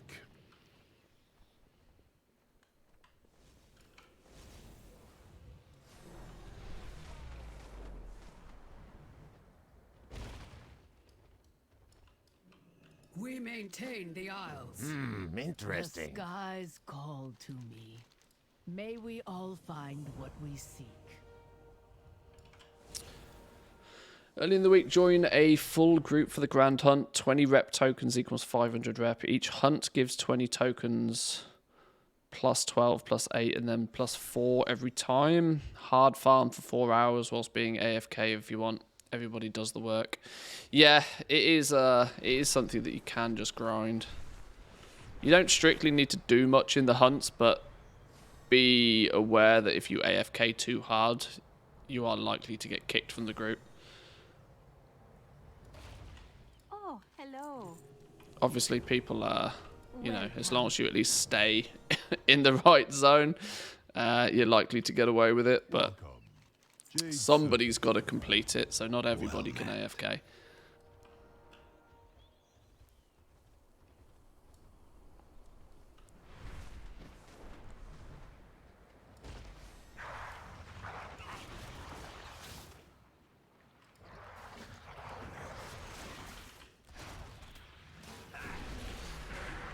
How can you easily get leatherworking to 100? The easy way to get leatherworking to 100 is to do work orders for people. It's the easy way, but it's... I mean, it depends on your definition of easy, I suppose, to a degree, but that is the most straightforward advertised way to get to 100 with leatherworking. I don't think there really is many cheap paths with leatherworking, unfortunately.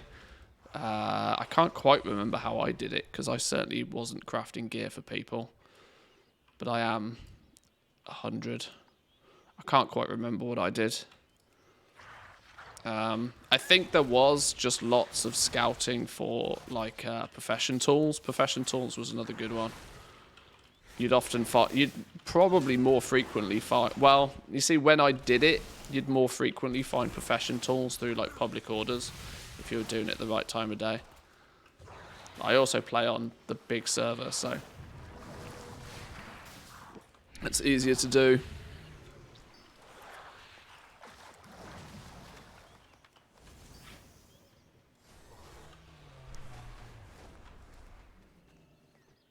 Hello? Hello? So such a weird sound, that one. Hello? Very odd.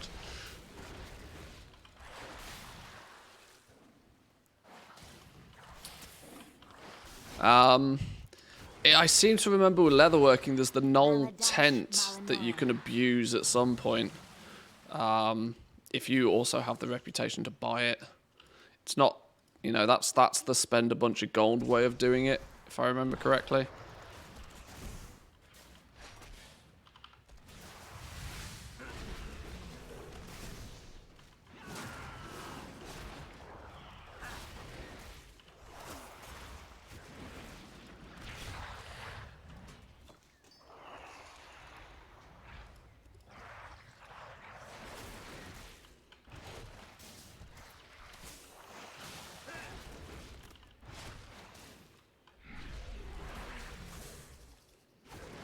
If you're a collector as well, the mini bosses for each hunt, each zone drops unique or shared transmog. Yeah, this is one of the reasons I'm going to need to eventually do a whole bunch of this. This is why I was kind of half thinking about leveling my Skinner using... Because my Skinner's only level 62 still, and if I'm honest, I don't think I've even logged them on for like over a month. Which makes me wonder if I had auctions sold on him. But yeah, I was thinking about leveling my Skinner entirely through doing hunts. Because you can, you know, partially AFK the hunts, gain a bit of experience from it, and do some skinning. It's kill many birds with a single stone. Well met.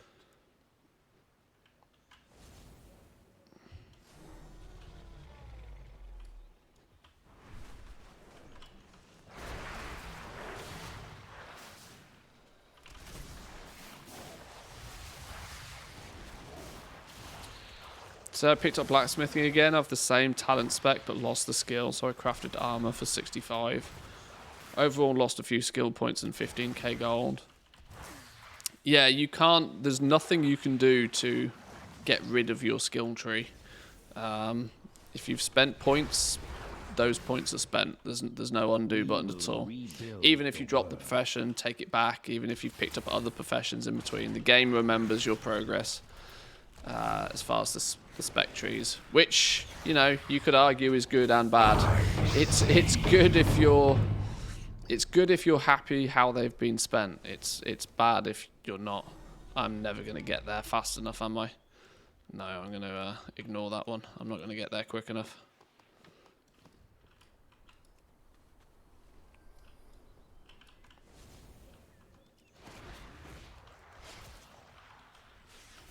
You need something?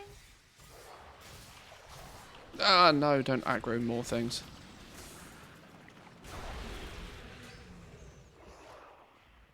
Ishnu Dal Dieb.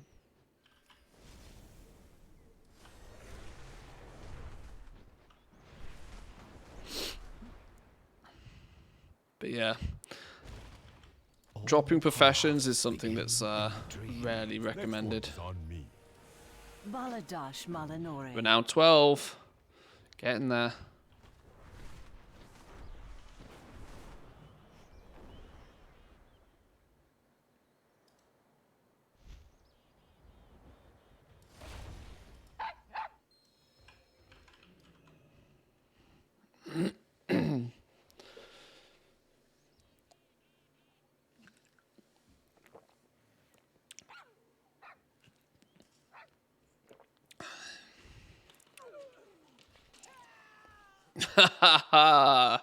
Doggo to the rescue. That's a ninja doggo. Good boy.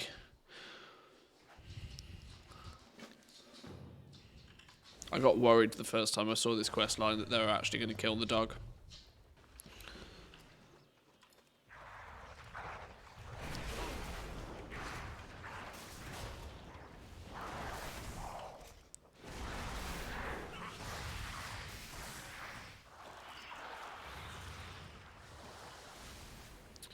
Clean up 9 doggo doo-doo messes. Story of my life owning 2 dogs, this.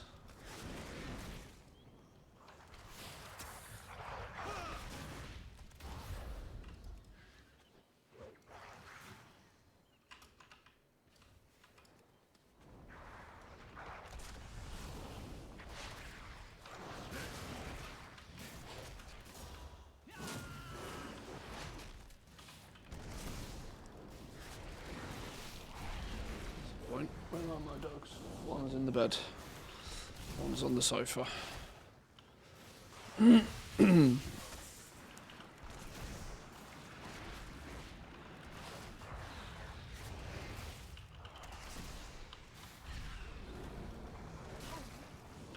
Reset day does seem to come around almost too fast though at the moment.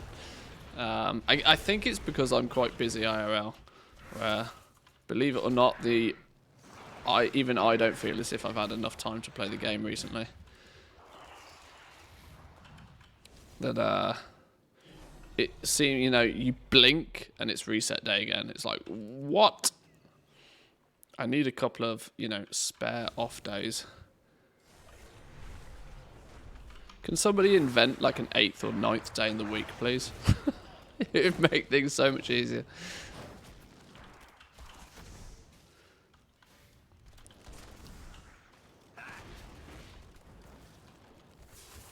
Just put a cake in the oven. The things you can do whilst waiting for crafts to finish. I wonder if putting a cake in the oven is some sort of euphemism. I'll ask Mrs. Manthieus.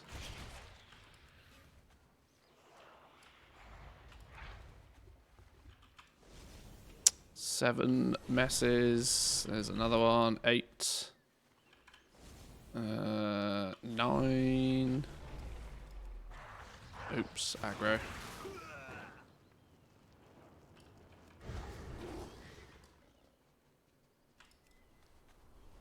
10.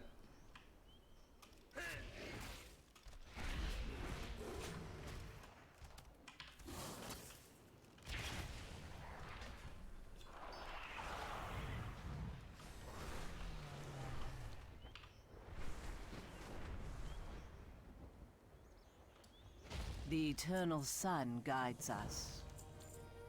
Tell me of your travels. Enforced relaxation. What a name.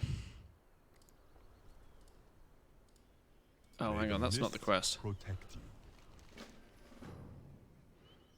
I'm really sad that they had to change the name of this NPC. What can I do for you? I guess the political correctness board said no on that one.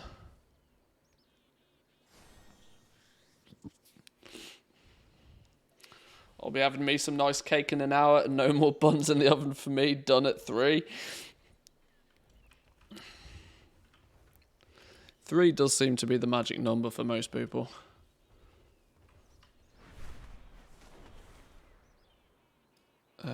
Who and where am I going to kill somebody? All the way down here in a cave.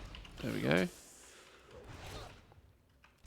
Yep, crab starting with like negative health again.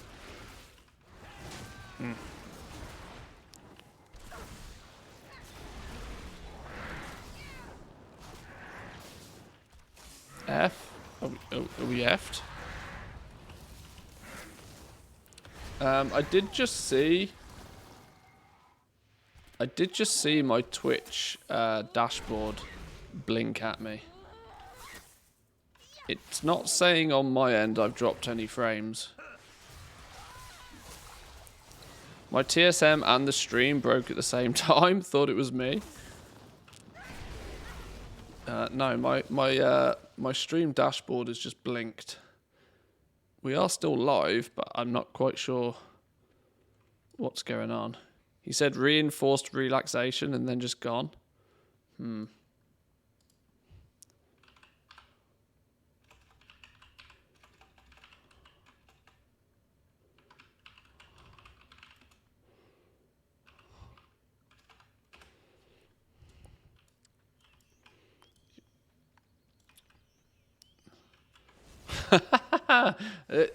Clearly a whole bunch of you have refreshed the stream and it's counted your view twice. All of a sudden you're counting as 2 viewers. Thank you. Put me at the top of the push me towards the top of the directory. Thank you very much.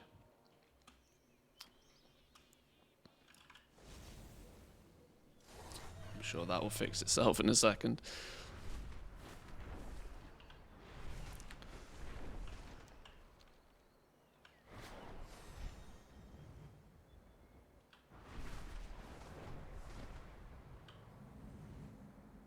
No, out of vigor. Ah. Move faster. Is that your wallet? Or are you just glad to see me? Both, I hope. Hello. Salville, welcome in. Thank you very much for the tier 1. Appreciate the sub. 4-month streak. Thank you, thank you. Hope you're well. Hi. Is there trouble? Let's regain some vigor, actually. I'm going to need it. Token prices are rising again. Are they going up, are they? What are they up to now?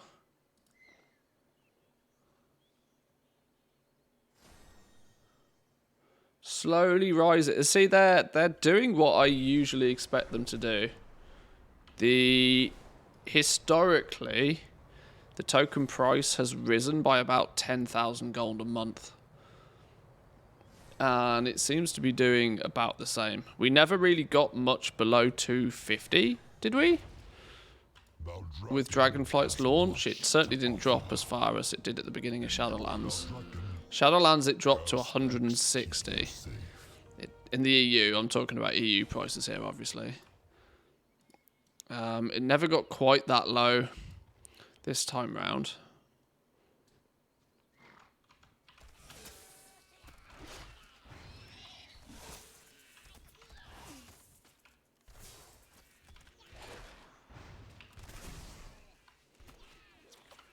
But throughout most of Shadowlands, it was about 10k a month the token price went up. That's an average. Obviously, it fluctuates a little bit, but as an average, it went up by about 10k a month. It means, actually, it means if we're starting Shadow, let's say we start Shadowlands at 250,000 instead of 160, we're destined to have 500,000 token prices by the end of the expansion. Woo! Spicy.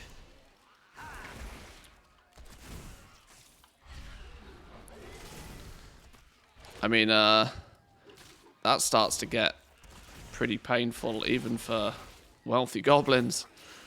I don't think anybody wants 500,000 gold token prices. You know, if you take 250 now and you add 24 months worth of 10k increase, you're looking at, you know, not far off 500k for a token by the end of the expansion.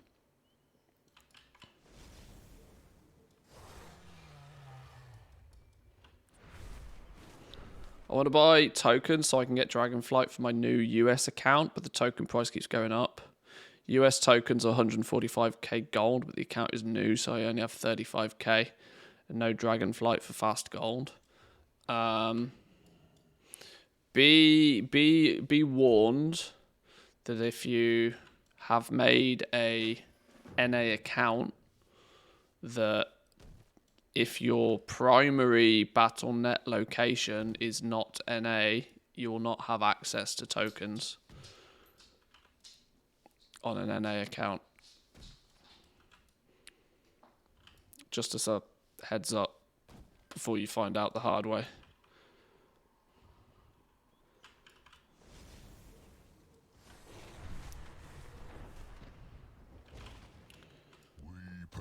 Will Diablo 4 release affect the token prices?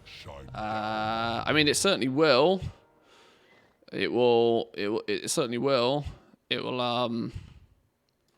The question will also be is just how aggressive any monetization is in Diablo. If I mean, they claim that the monetization is not going to be too aggressive, but you know, we did see Diablo Immortal last year, which we understand did not actually have too much to do with Blizzard, but you know, if you put your name on it, you're going to be responsible for it, even if you know you're not strictly. So let's hope that Diablo 4 is not too gross with monetization. But I would imagine that they will definitely want Diablo 4 to be more profitable than Diablo 3. Diablo 3, it still actually incredibly surprises me just how much content that they put out for Diablo 3. Bearing in mind that the game's like 10 years old, and there are some people that have not spent a penny in those last 10 years on the game other than purchasing it for the first time, which is not a business model that most companies like to go with nowadays.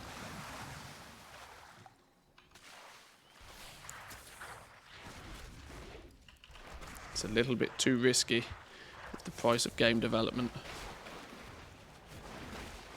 Oh snap, I need to remember that I'm not a super duper mega tank, and that I can die, and I am going to die if my pet doesn't stay alive.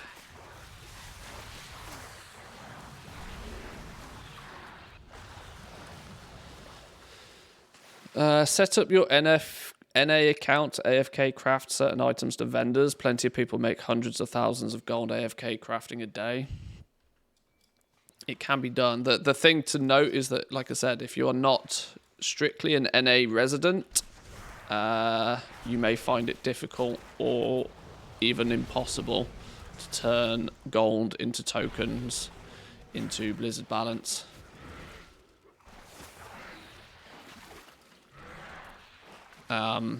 If you happen to have an NA account on the same Battle.net as your EU account, you will not have access to NA tokens. Not that can be converted into Blizzard Balance, because you need an NA residence or something. I can't remember the exact ins and outs of it. It was explained to me at one point, but that reminds me, actually, I think I still pay for my NA account on my credit card. I haven't logged in for months.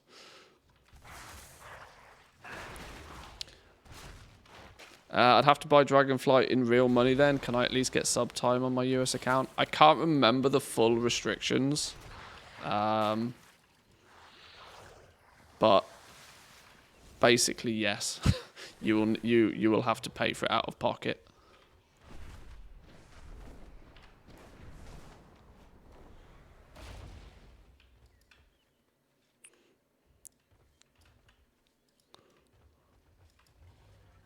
I've NA friends, so might be able to finagle it. Wow. You're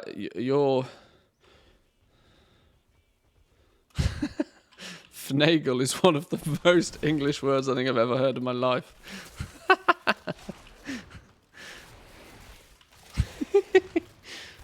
Finagle.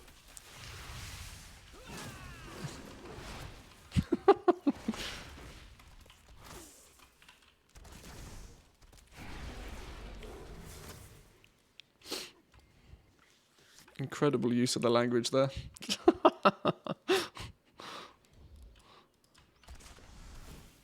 My wife does that frequently. She'll come out with some random English phrase that I just do not expect to come out of her mouth. One that, you know, I wouldn't have even thought of saying. Like, where the hell did you learn that from?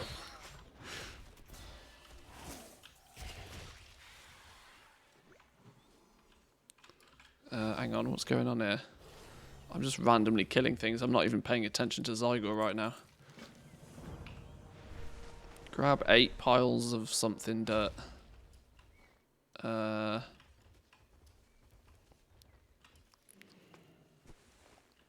More dirt piles. It's if we don't have enough dirt piles to farm.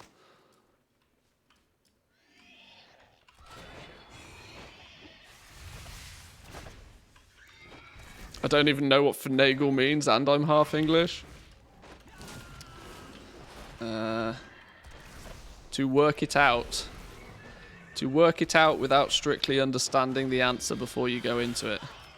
To figure things out is to finagle it. Finagle your way to success.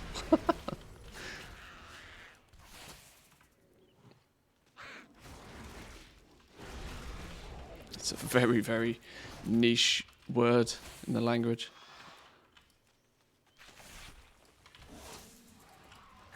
Oh, what? These dirt piles spawn shit and all? Lord. So when are you going to ascend to the throne of the dirt god? Wow. Probably not anytime soon. Also, to obtain it dishonestly. Yeah, you kind of weasel your way into getting something, you know. Take a backdoor sort of route to doing something.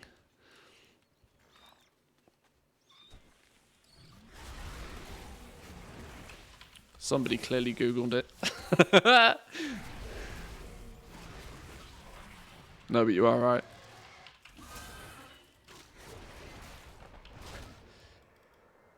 See, this always amuses me as somebody that lives in a foreign country, yet still realistically only speaks English. A, I feel a little bit like a scumbag half the time, but secondly, it has made me appreciate the English language as a very, very strange language.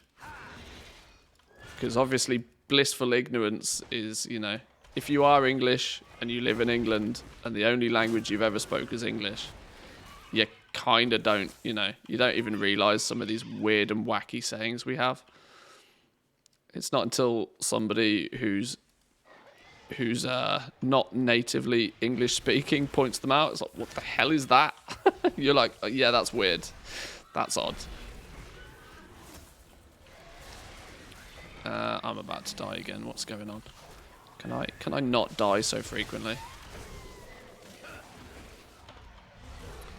I'm English and I live in England and it still feels like a foreign country. Well, it probably does in the last few years. Because it's gone downhill rapidly, in my opinion. I'm glad I escaped. But that's about as political as I like to get.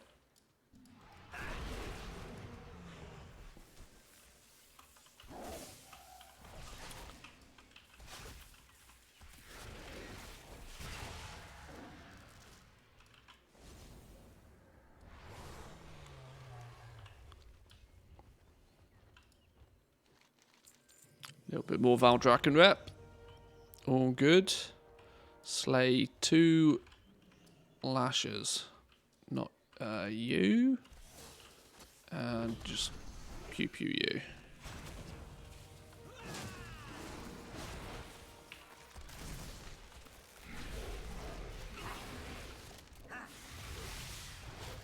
Pet, do not die on me. Oh dear, this is bad news. Pet, do pet things, please. Pet, do pet things. I do not have the health pool for this. Marok Centaur rep by 45. What the hell's going on? Am I in the middle of a hunt? I must be accidentally stealing hunt privileges. Oh, I am, look.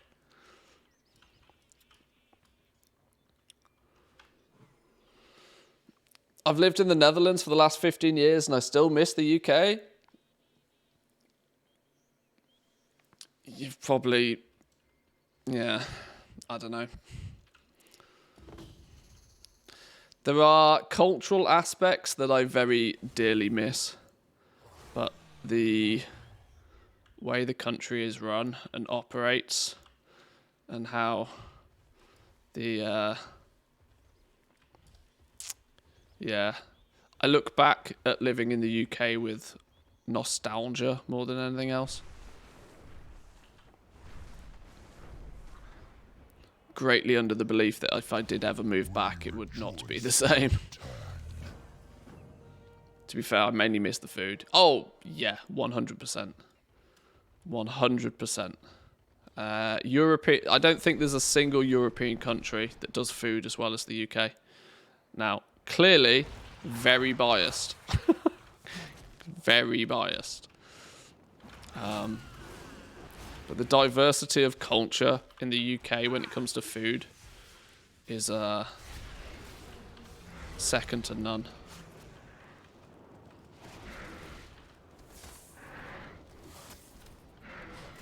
Dutch put mayo on everything. Mayo's alright on some stuff. Can't argue with mayo on a few things.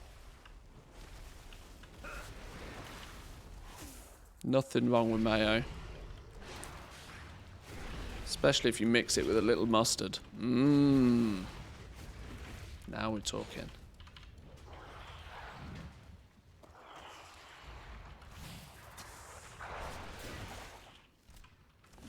Damn, you're going to get me hungry. I've accidentally thought about food.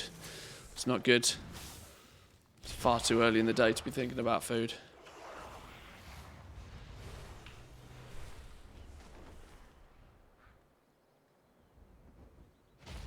It is good to see new visitors. Glory to all. Hey, we got a pet. Where is he? Oh, we can only have one of him. Oh, I guess we have to sell him then.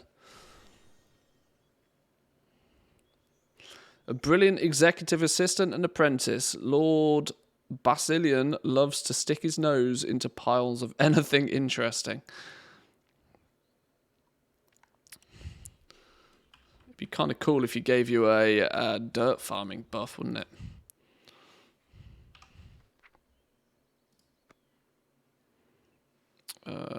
Collections, pets. What was his name? Lord something.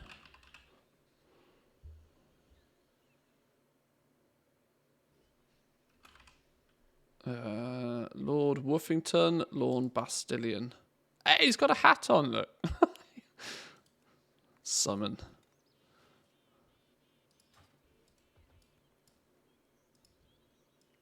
I was, wishful thinking that he gives you some sort of buff for farming dirt, but, if you don't try, you don't know. Gumdrop's not here yet. It's true. It's definitely not lunchtime if Gumdrops isn't here.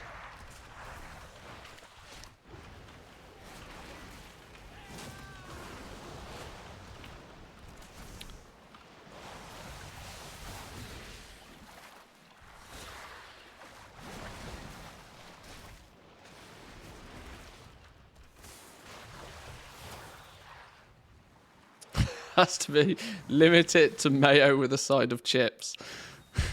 You've Got enough chips with your mayo there, mate? Yeah. It's when I see people do that with ketchup, it makes me feel ill. Like, I don't mind ketchup, but when people put so much ketchup on it, you've basically got a few chips with some tomato sauce. It's like, you are mental. You need to go see a doctor.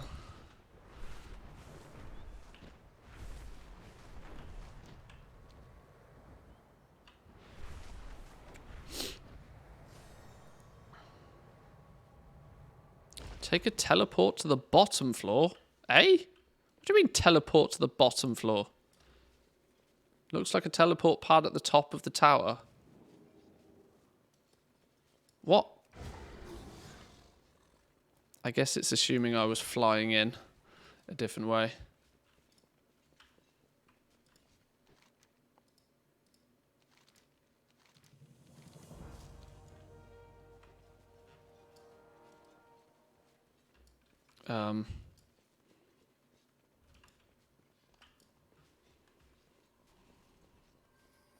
Oh, okay.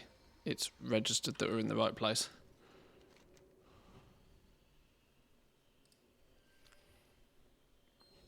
I know somebody that puts Maggie on their chips. Is that autocorrect kicking in?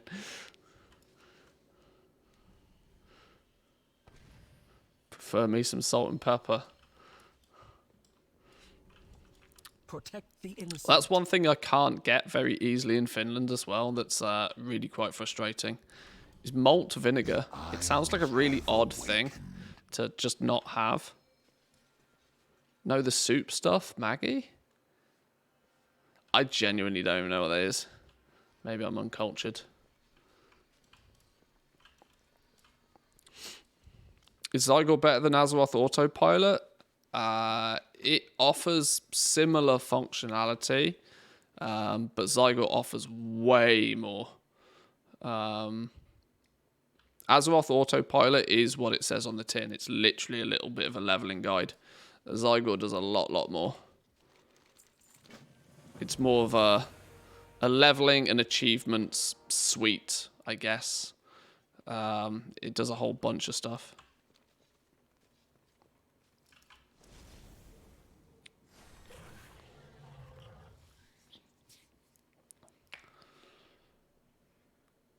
It's a massive brand. Okay. Are the individual guides for Zygo still paid? Zygo only has a subscription model now, if I understand it right.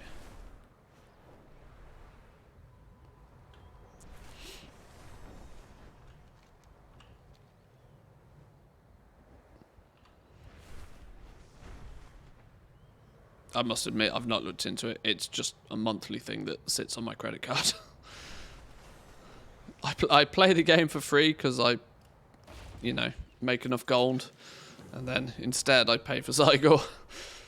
But luckily it's, for me at least, it's a business expense, so I don't care.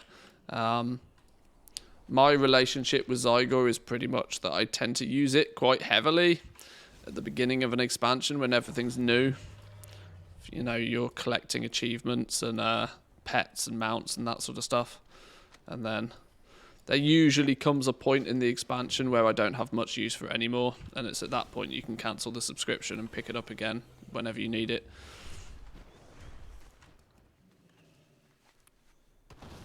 Oh, that went boom. Let's not stand in that.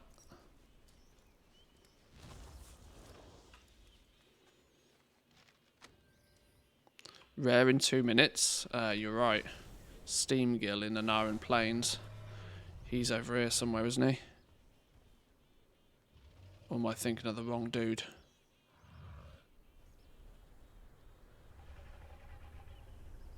I might be thinking of the wrong one.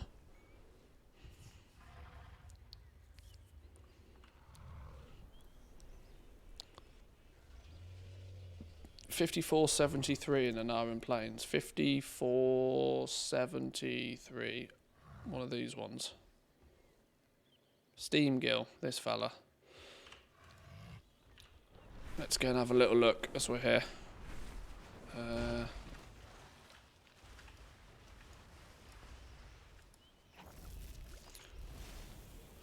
I said it myself. The smart thing to do is to smart thing to do is kill these rares as often as possible.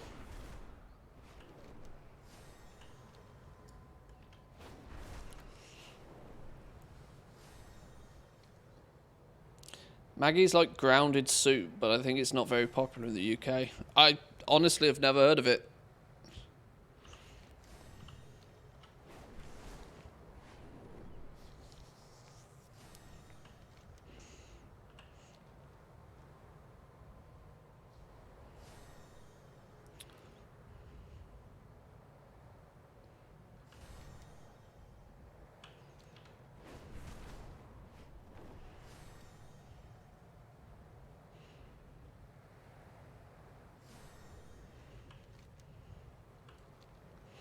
Farming rares looks like a scene from BBC Nature documentary, The Migration of Butterflies, with everybody in their drakes. Yeah, it's kind of weird that after 18 years, everybody is on one of 4 mounts. It just is like, oh, okay. People have collected hundreds of, and I can't believe people are not kicking up more of a stink about it, you know. After spending 18 years farming hundreds of mounts, now we have 4. It's like, great. 4 plus a nice skin if you happen to have got it to drop from the raid.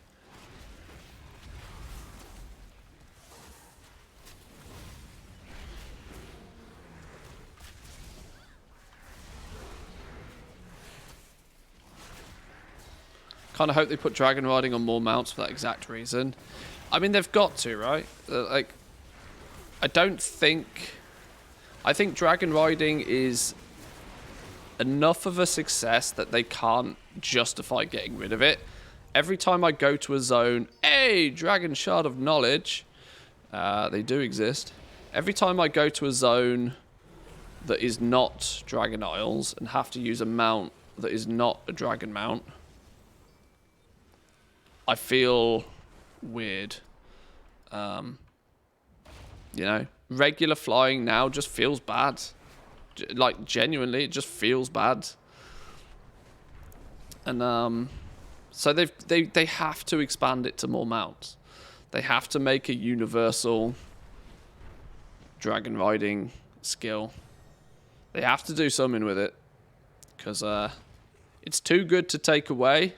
But at the same time, if we start from 4 again with our mount collection, people are going to be pissed. I, for one, miss a lot of the old mounts that I used to use. That are now just everybody's on the same 4. It feels very odd.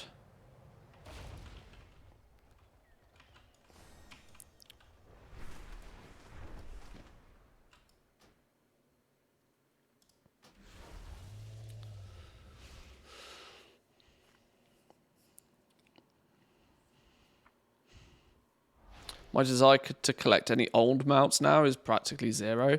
Yeah, it's weird. In turn, they've almost killed like what is and what was a big part of the game for many. That, you know, people used to spend their life running around farming mounts. And you're right, that when you know full well that for the next 2 years, there's a very strong chance you won't ever need to use them, why would you go out and get them? It's weirdly the same for all of the new mounts in Dragonflight. I ain't that bothered about collecting the mounts in Dragonflight. You know why? Because I'm never going to use the damn things. And by the time I have the chance to use them, there'll be a bunch of new stuff. It's just weird. It could be one of the signs that, you know, that was expressed by, what was his name, Brian Birmingham, when he left Blizzard a few weeks ago. One of the things he expressed was that even though Dragonflight is seemingly pretty good, they were quite heavily rushed to complete it, which, you know, always results in things getting cut. You know, what is a priority thing to have in the game for launch? What is a priority thing that we can do later? What is a thing that just needs to be cut? Now, obviously, we don't know the full ins and outs, but it's that could have been one of the things, you know, allowing your existing mount collection to be dragon rideable could be something that was, you know, a nice to have, but wasn't deemed necessary enough for the launch. Which, you know, let's hope that they can do it at some point.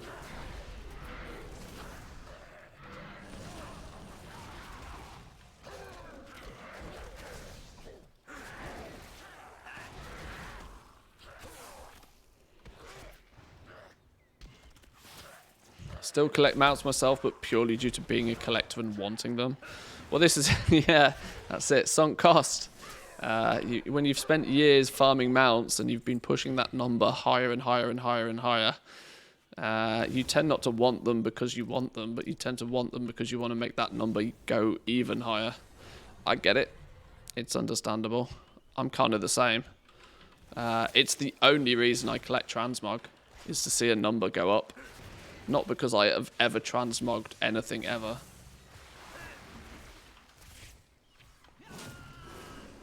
Couldn't care less about what my characters look like.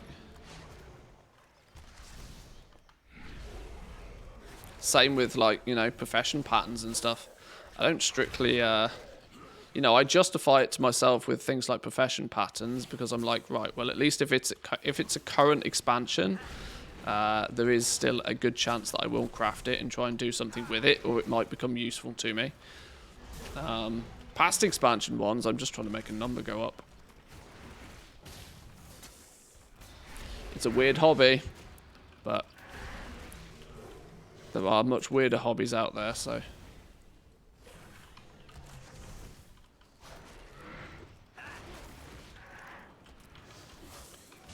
It would have to be a universal movement speed animation that could be applied to every mount at the same time. Yeah, I have no idea how they go about actually doing it, but I would be the first one to put my hand up and say I would like to see it happen. I think dragon riding so far has been more than a success.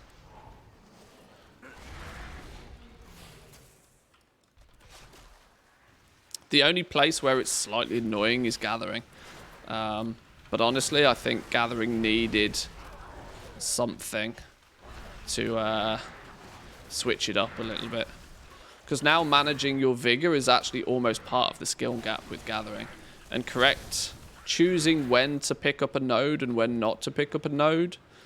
And how to manage your vigor and how, you know, that whole thing could in turn be the difference between like plus or minus 10k an hour. At least it was at the beginning.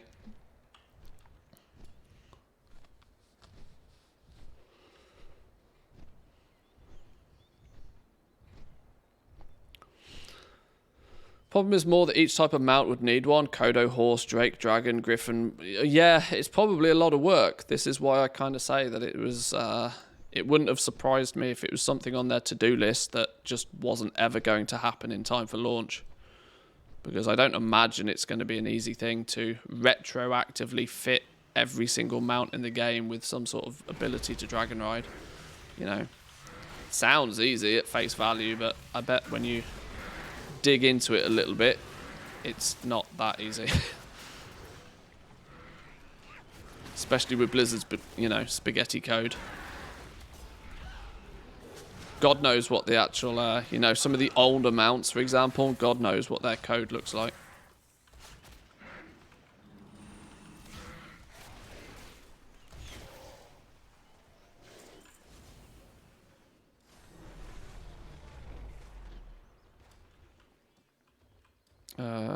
What is this and where is it? Somebody's probably claimed it.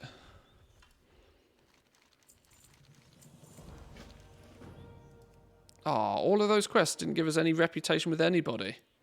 Scummazed.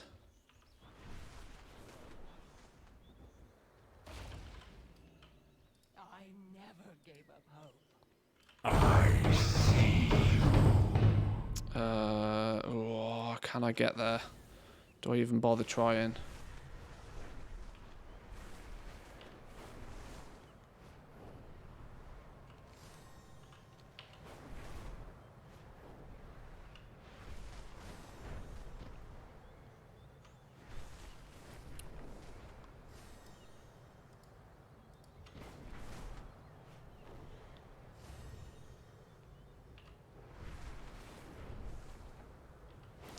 Was leveling with archaeology at the weekend, and there was plenty of people farming for the Spirit of Echo because it's up now. It's a cool one. It's pretty cool. I don't. Is it a unique mount? It's probably not a unique mount model, but anything even remotely spectrally always looks cool. Yeah, too slow. Too slow. God damn. This is the thing now, there's so many people on this rare game that they know when they're going to pop up. And they, I would imagine add-ons like Rare Scanner and Silver Dragon and stuff have seen a huge spike in downloads.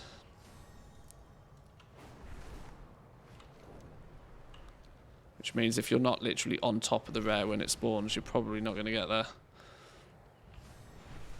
And people's ever-increasing DPS just nukes these things now. Do I have a link for the rare weak aura? Yeah, please hold.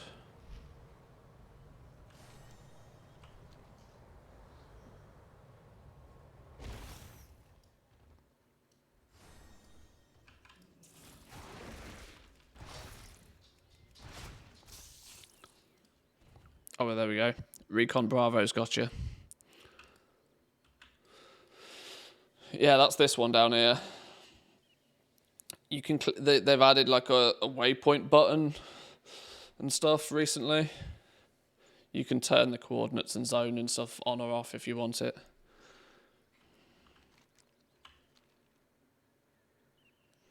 Server's dead, spend minutes trying to kill the rares. Nobody shows up. I mean, that's the best situation to be in, really. It means there's probably more rares up more often as well.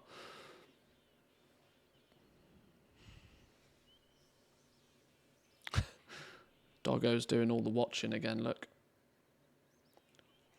One doggo's fast asleep in bed, whilst the other doggo is she's lurking again.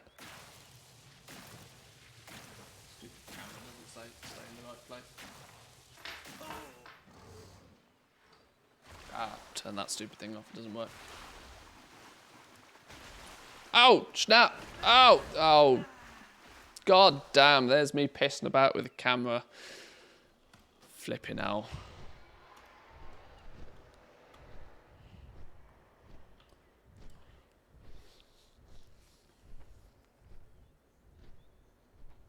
Doggo woke me up at 3:30 AM with a dead run slamming into me, telling me it's bathroom time.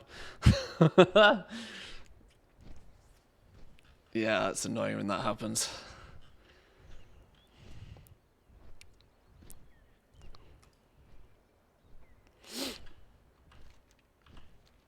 Both our dogs have somewhat of an annoying habit of jumping in the bed in the middle of the night. Now neither of them are too light-footed about it either.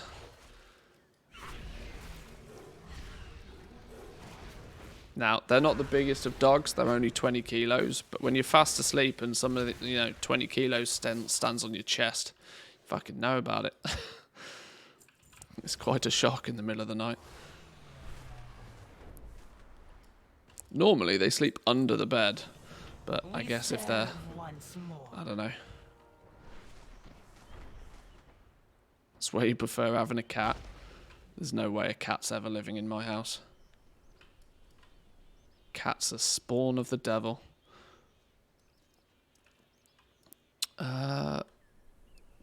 Waterfalling moat, chasing waterfalls. What am I killing here? Only enemies that look like steam elementals will drop the quest item. Oh, these fellas.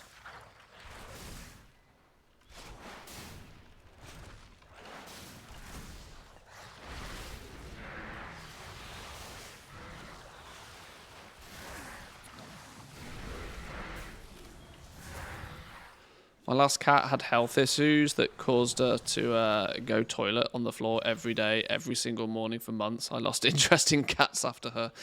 I mean, that could have, you know, just as equally happened to a dog. But yeah, I can understand why that would taint your opinion. When I was younger, there was 2 family cats, which they were nice and all, but they were just they were there for themselves. There was no love or affection coming from those cats. A cat only gives you love and loving affection as and when it wants something. And then as soon as you give it that thing, whether it be food or to be let out, then they couldn't care less. To see them return. No loyalty in those 4-legged felines.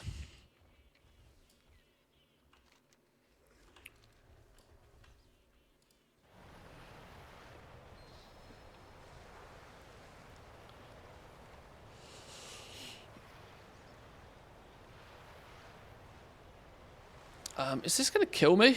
This better not kill me. No, we're good. The Isles welcome you.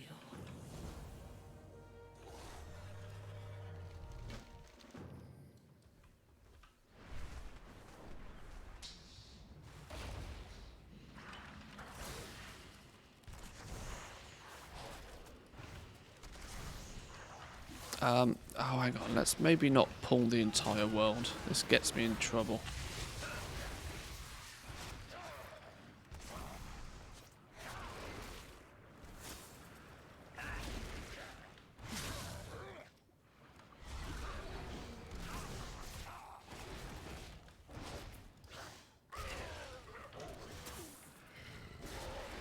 Okay, what am I actually meant to be doing in there? Destroying primal focus. Primalist's focus.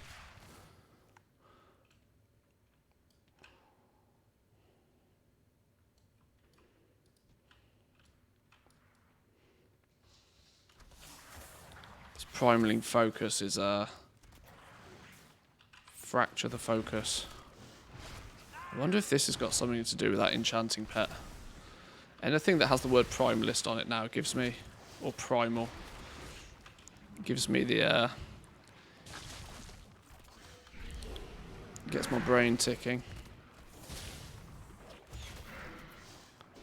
Surely they wouldn't make a toy that's nestled deep within enchanting have anything to do with a quest line, would they surely?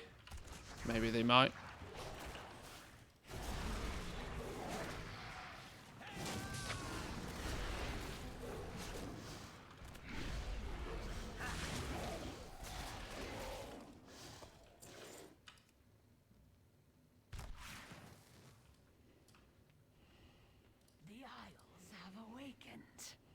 The waters flow again. Oh shit, what are we doing? I think I was meant to do this yet. Right, well, we'll give it a go either way.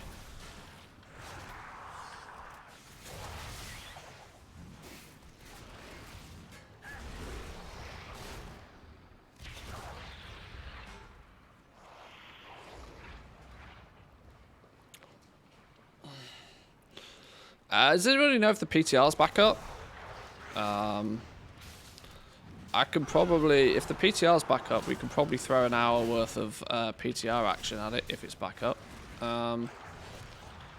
Let me kill this and we'll have a quick look actually, because that was the plan for today until I logged on this morning and the PTR was offline, which was had to change me plans very quickly. But getting some rep grind done is always useful either way.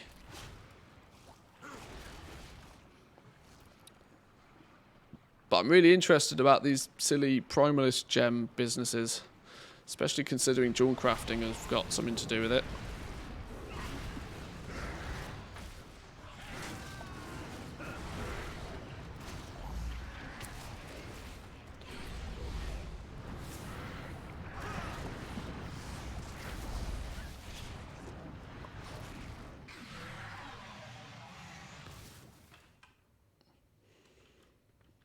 Which specialization is the way to go for alchemy? I mean, there isn't a best. There isn't a best. I mean, there's realistically, it's one of two, potions or vials, but the choice is totally up to you. Truth be told, if you're just starting now with alchemy, you may not find much success with any of them. If your only goal is to make gold with alchemy, if you want to take alchemy for its utility, there are some options. But for gold making purposes, you're going to be struggling to compete with people who've been using alchemy for a while. That's not to say don't do it though. I should clarify that. That is not me saying don't do it. I still think you should level. I still think you should be gaining knowledge points. Because just because it doesn't make a huge amount of gold right now, that's not to say it won't in the future. And it'll be time well spent. But yeah, if you pick potions or if you pick vials, if you take a look in the spec trees, the side nodes, if I remember correctly, there are a couple of those that give you some sort of personal benefits. Kind of like how, you know, there's one that gives a slight movement speed buff. There's one that, you know, I think it's your potions last slightly longer or something. I can't remember the full ins and outs, but goal making wise, it's going to be a bit tough right now. Because there's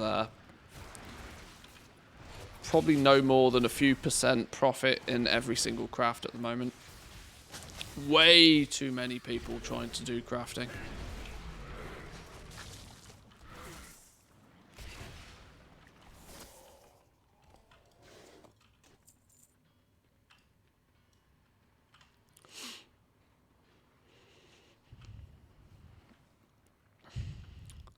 Switch to herbing and mining for gold myself, struggling too much to get into crafting.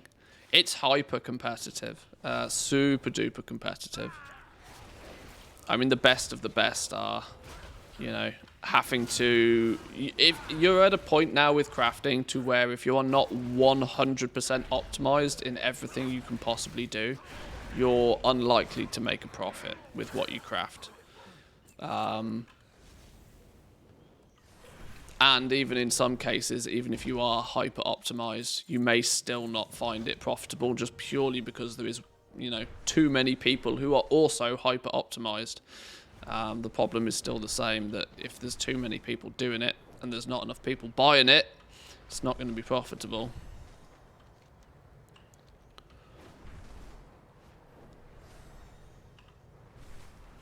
But there is more to the professions than just making gold with them. It's quite a lot of utility, especially if you get into like crafting your own armor and stuff. It can save you such a brain ache. Having to find people to craft armor for you and stuff can be just as annoying as anything else, really. Oh, we got 1,000 rep with Valdrakken for doing that one. Okay, where did we get to? We got 3 renown levels with Valdrakken done. We went from 10 to 13. Got a couple more other places. This is a good place to maybe pause and take a look, see if the PTR's up. That one. Is it good yet? Or is it going to be dead?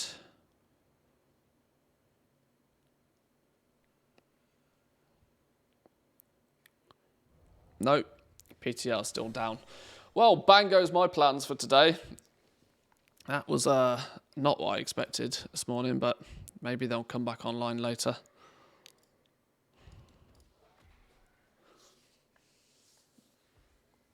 Close to 25% profit on the Ritz, churning those out all day.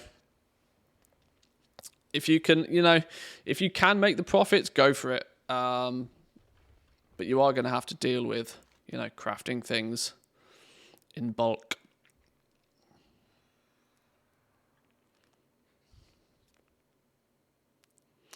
I've allocated my points on the professions to simply unlocking recipes instead of maxing quality, chasing those world first rankings for account recipes. Hey, that's there's a few people that have said that they're going that way. People are starting to kind of get to a point where they've got most recipes. Now, this character specifically, I've not done anything with it. I mean, if you look at my actual spec trees, I've not spent a single point with engineering yet, because I've not decided to do anything with it. But 155 points, plus probably close to 100 recipes that I could craft. I'm on probably 250 points for engineering, which is almost halfway. It's almost halfway.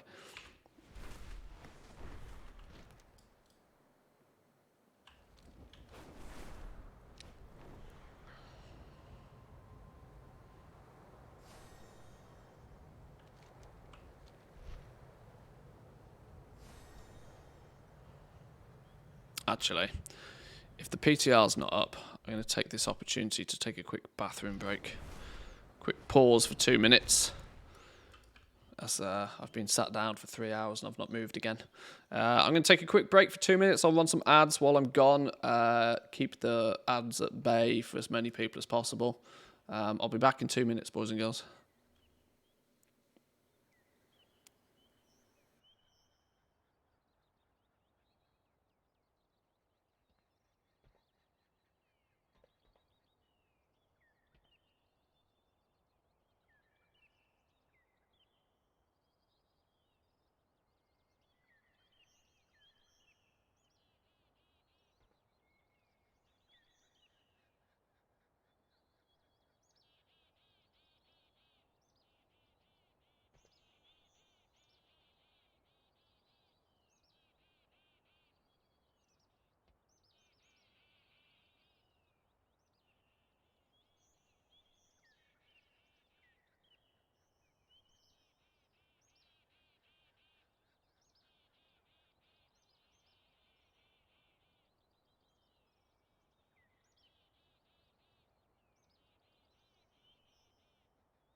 Alrighty.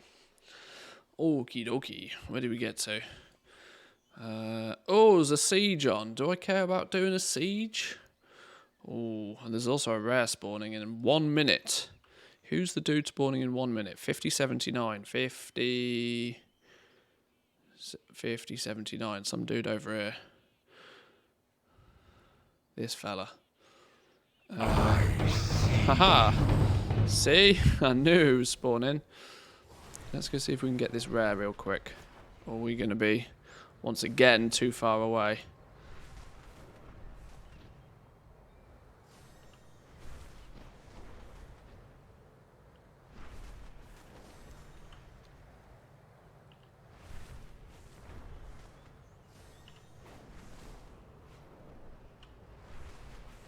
Come on, come on, come on. Where is he gone? Where is he? Oh, he's all the way over here. Ow, flipping doodahs. Hello? That dude. Oh. How do we does he come into land?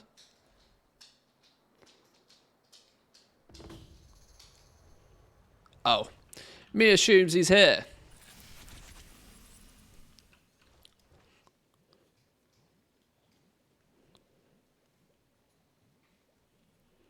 Does a loop before it activates. Ah, that's fine then. Are we dead again? Are we effed? We've effed again. Have we effed? Oh, no, we're back again. Oh my god, my PC's not happy. Oh dear. Oh dear. Hello? What now?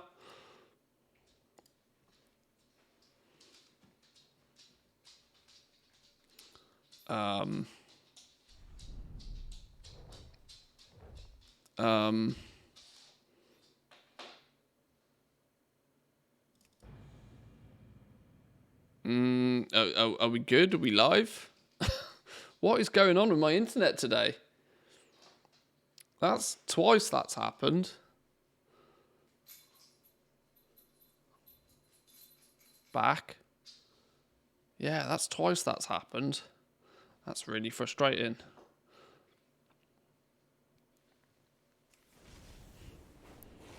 Oh, well, he's dead. I don't even think I got the tag on him. I disconnected just before he spawned. For fuck's sake. What a stupid game. Alright, okay. Yeah, I need to check what's going on with my internet.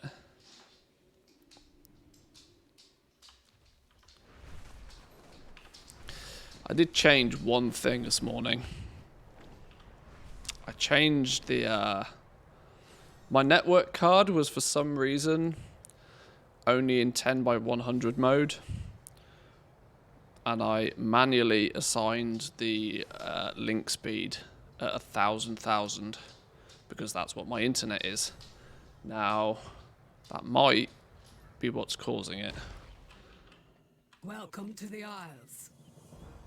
The Keepers gave us thought.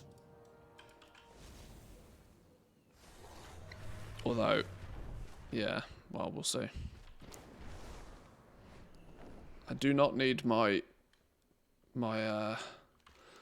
stream restarting every hour, though. Rare gave you a bow? GG. Didn't give me anything. Didn't even get the tag. Maybe tomorrow. I have a 153 hand cannon currently. Woo. It's not good. How we doing, Crow? Welcome in. Good morning to you. Or good morning, good afternoon, good evening, wherever you may be. Come, in order. What has brought you to me? Effed again.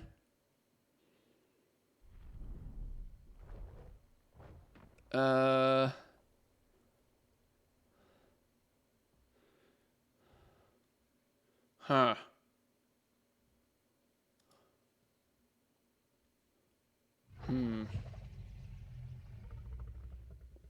Let's see what's going on here then. That's twice in like 3 minutes. Are we saved? Are we back?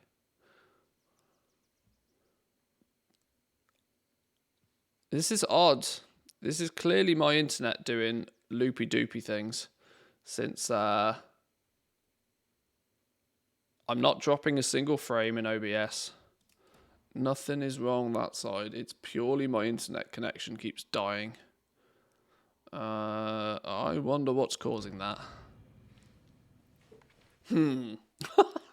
Damn. Always technical issues. If it's not alerts not working, the game's hinting that it's Factorio time. Well, World of Warcraft does not want me to play it today. That is clear.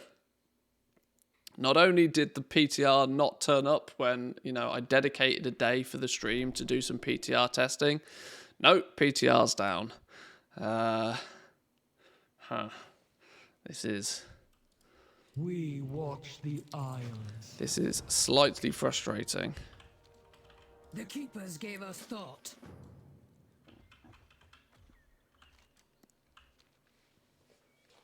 Today is a test on who are the truly loyal audience. Hey, there's no test of loyalty around here. You can lurk, you can chat, whatever the case may be. You can watch for 5 minutes, 10 minutes, or 5 hours. I'm happy you're here.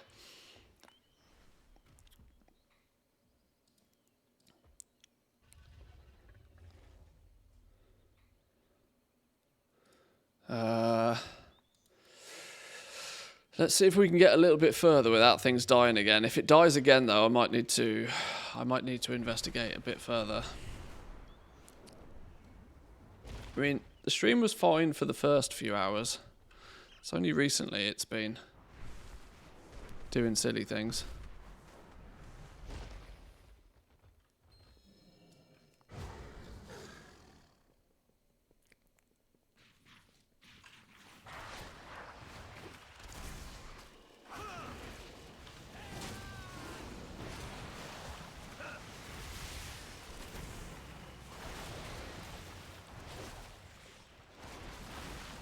I mean, there is another option.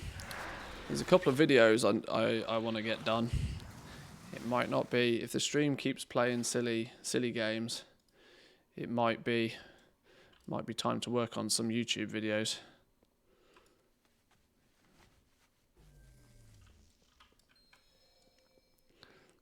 Because annoyingly, more than anything else, the biggest frustration for me is I imagine it's going to be spamming you lot with ads every time it crashes and starts up again.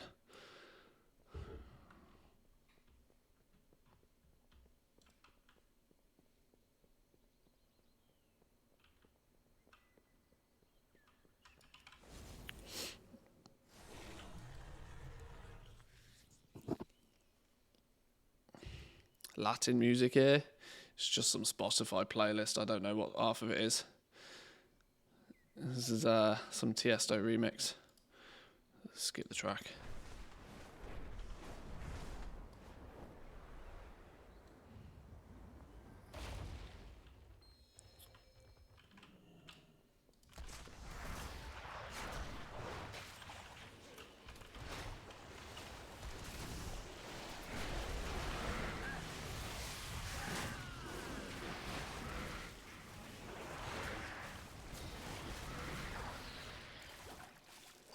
Alright, what's going on in here then?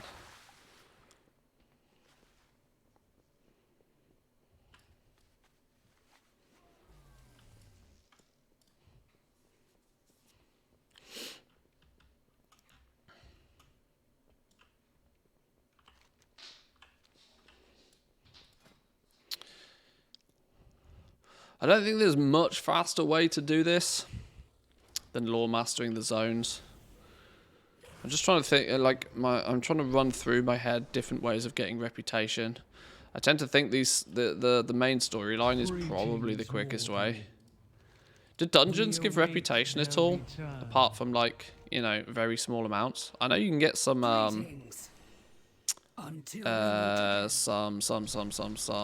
Tuskar rep from some of the dungeons. But I don't think there's too much.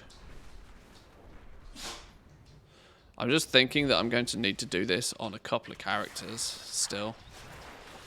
2 characters have mostly finished the Lore Master and have mostly got all of the patterns they need from Reputation, but there's this character and there's my Mage, which is the one I'm really not looking forward to.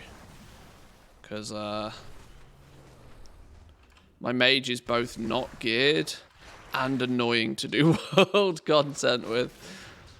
At least a Hunter, you can practically solo most things, even with no gear.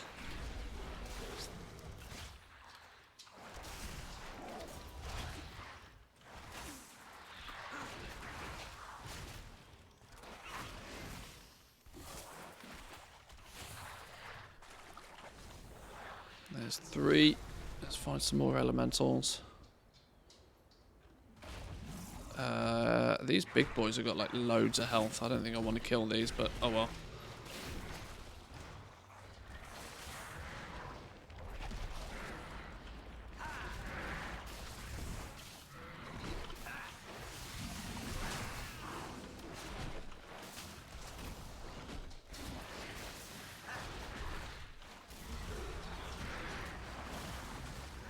No, pet, please do not die. I'm going to have to get rid of this crab, you know. This crab is driving me bananas. Clefhoof might not be a bad idea. Corehound, something like that. I need a better pet. This thing is just tragic. For some reason, he just doesn't hold aggro ever.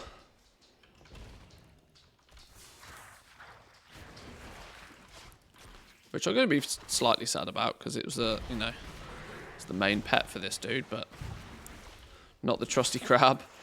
No. He is not the hard-shelled crustacean I expect him to be. He's a bit of a softie.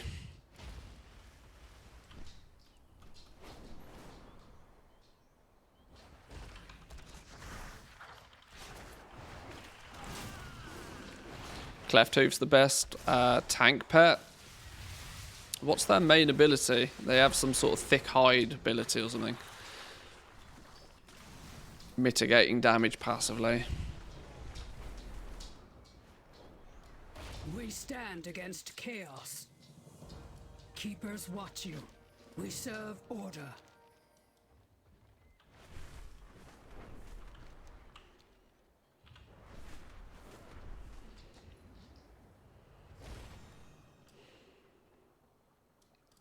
What are we doing in here?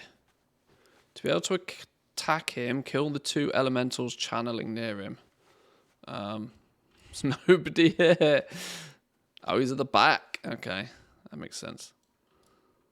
I'm trying to... Oh, okay. Some of them are just plain dead. Oh, no. Less dots. Less dots. Oh, perfect.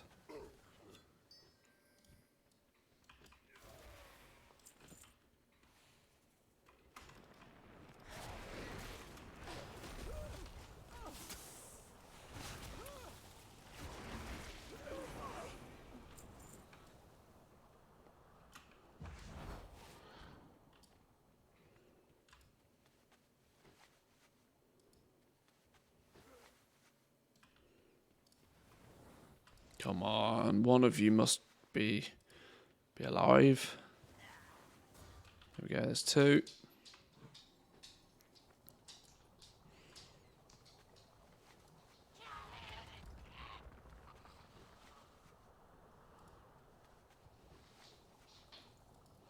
Wait, hang on. Why do I not have any stream preview again? Why does it say I'm offline again? This cannot be happening to me today. No, I think we're fine.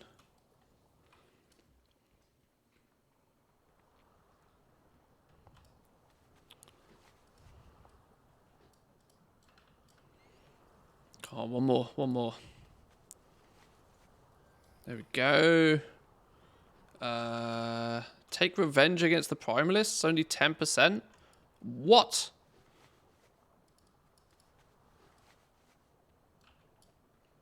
There's nothing in here. Oh, Lord.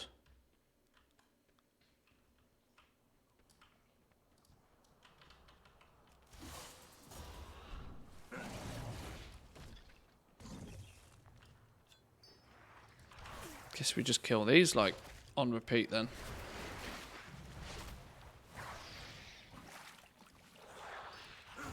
Does killing this dude, I wonder, give a big amount of percentage, maybe?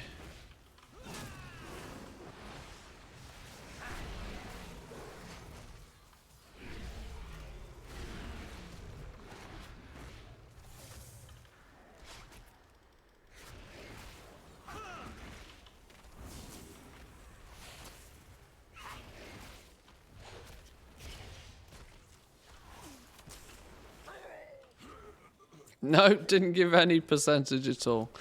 Lord. Oh, here we go. Everything's respawned now.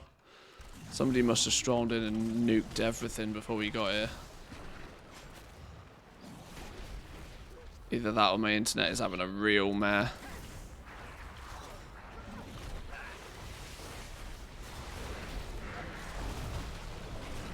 Ah, now we're cooking. Now we're cooking.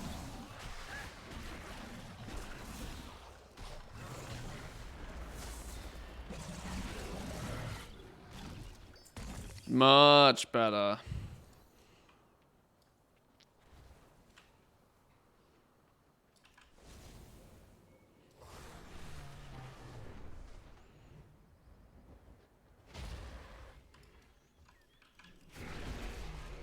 That bear have something in his mouth. I swear that bear had something in his mouth.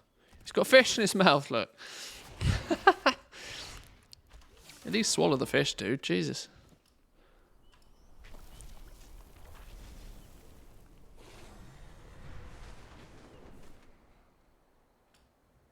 What has brought you to me? What has brought you to me? Be well. Oh, you are jesting. No rep with anybody for that quest? What is the fucking point? We maintain the odds. Oh, there we go. 100 rep with Aldrak and we'll take it. The land reawakens.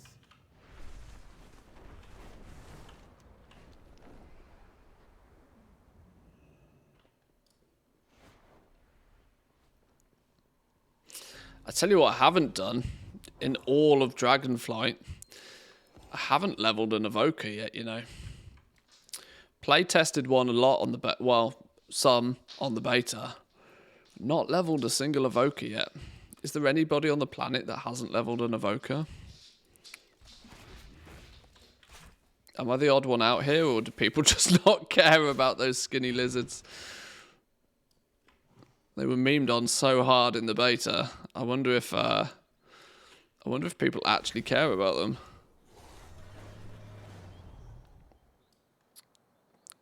Me neither, but created 2 of them. Haven't. Not touched my evoker yet. Got one to level 59 and got bored. Oh dear. That's not good news. My cake is done and it's good. Hey, congratulations on your 4th. What shall they be named?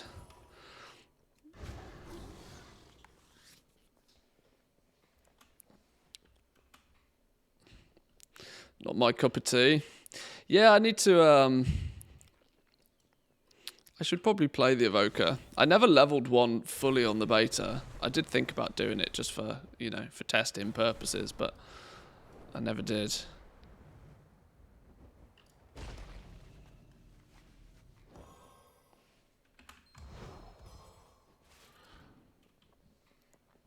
Do they have much presence at, like, endgame now? Are they just one of those dime a dozen class that you just pick anybody, or are they being class stacked or what? Because this is always the thing, right? Usually what happens at the beginning of a new class being launched is that they're mega super duper OP and everybody rolls one and there's great amounts of competition on all their gear, and any class that shares the same loot pool as them cries. But, you know, I have far less focus on the end game nowadays. So I'm not really sure what they're doing.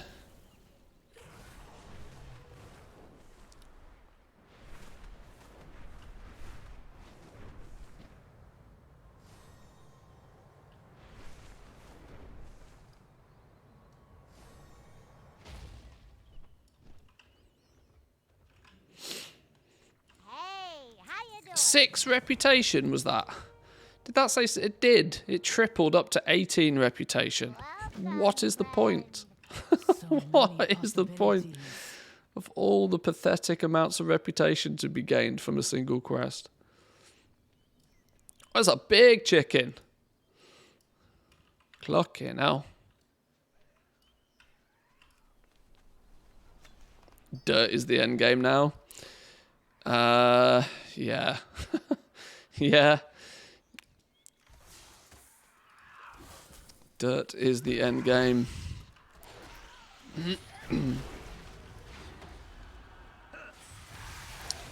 Watch Preheat, he's pretty good in his evoker.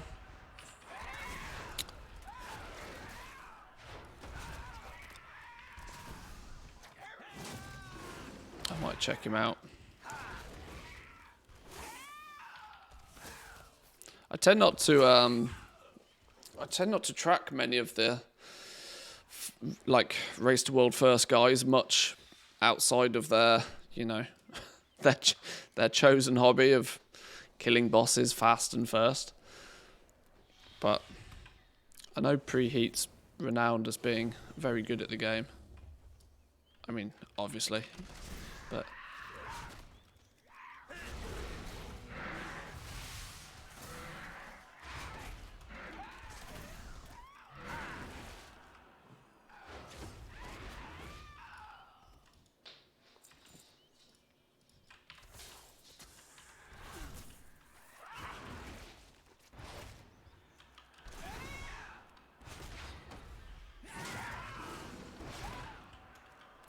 in a way, I do kind of miss the fact that I don't, you know, gear is one of those things in this game that's such a big part of it from pretty much every angle.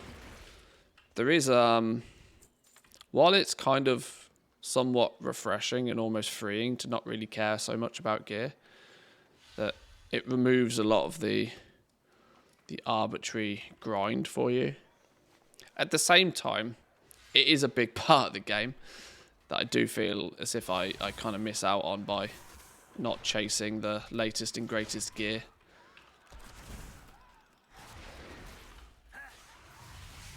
Oh no, did I aggro the bird?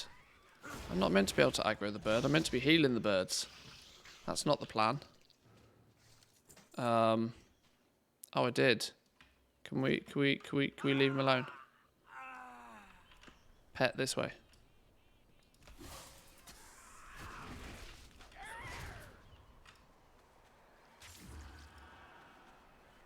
Oh no, this is not good. It's that damn rare that spawned again that I'm clearly not going to get to.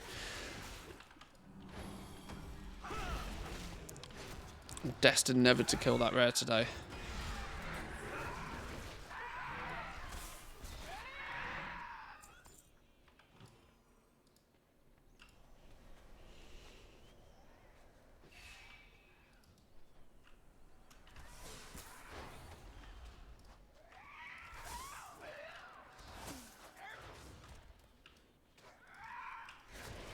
Maybe I'll pull him over here.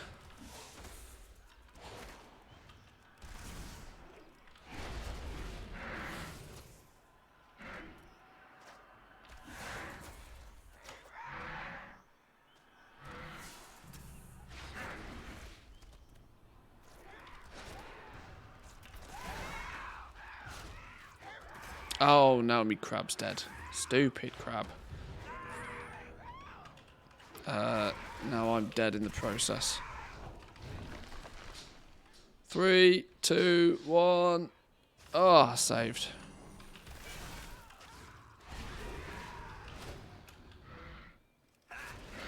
Even though I'm meant to be healing these things. Alright, there we go. Heal you. What else do we need? Kill one screechy doodah. Is that you? Oh yeah, you'll do.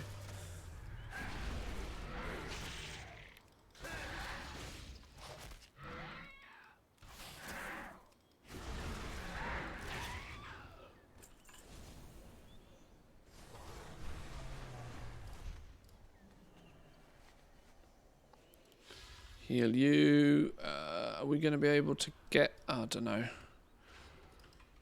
Can we pull these without aggroing the bird, maybe?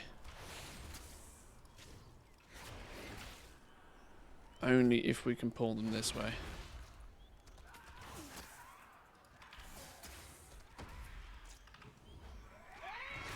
No, just nuke. Let's just nuke.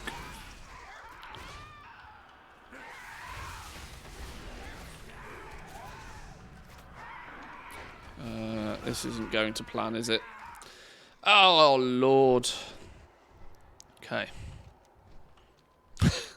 Sometimes stuff never works. Pagby, my man, welcome in. Good to see you.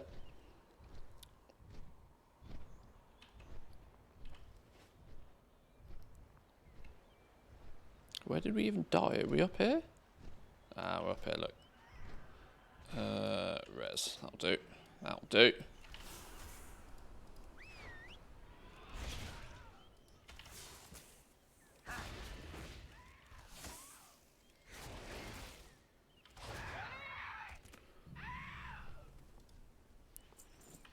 Go on. Evade. Let me heal you. Let me heal you. No? You don't want healed. Okay, sure.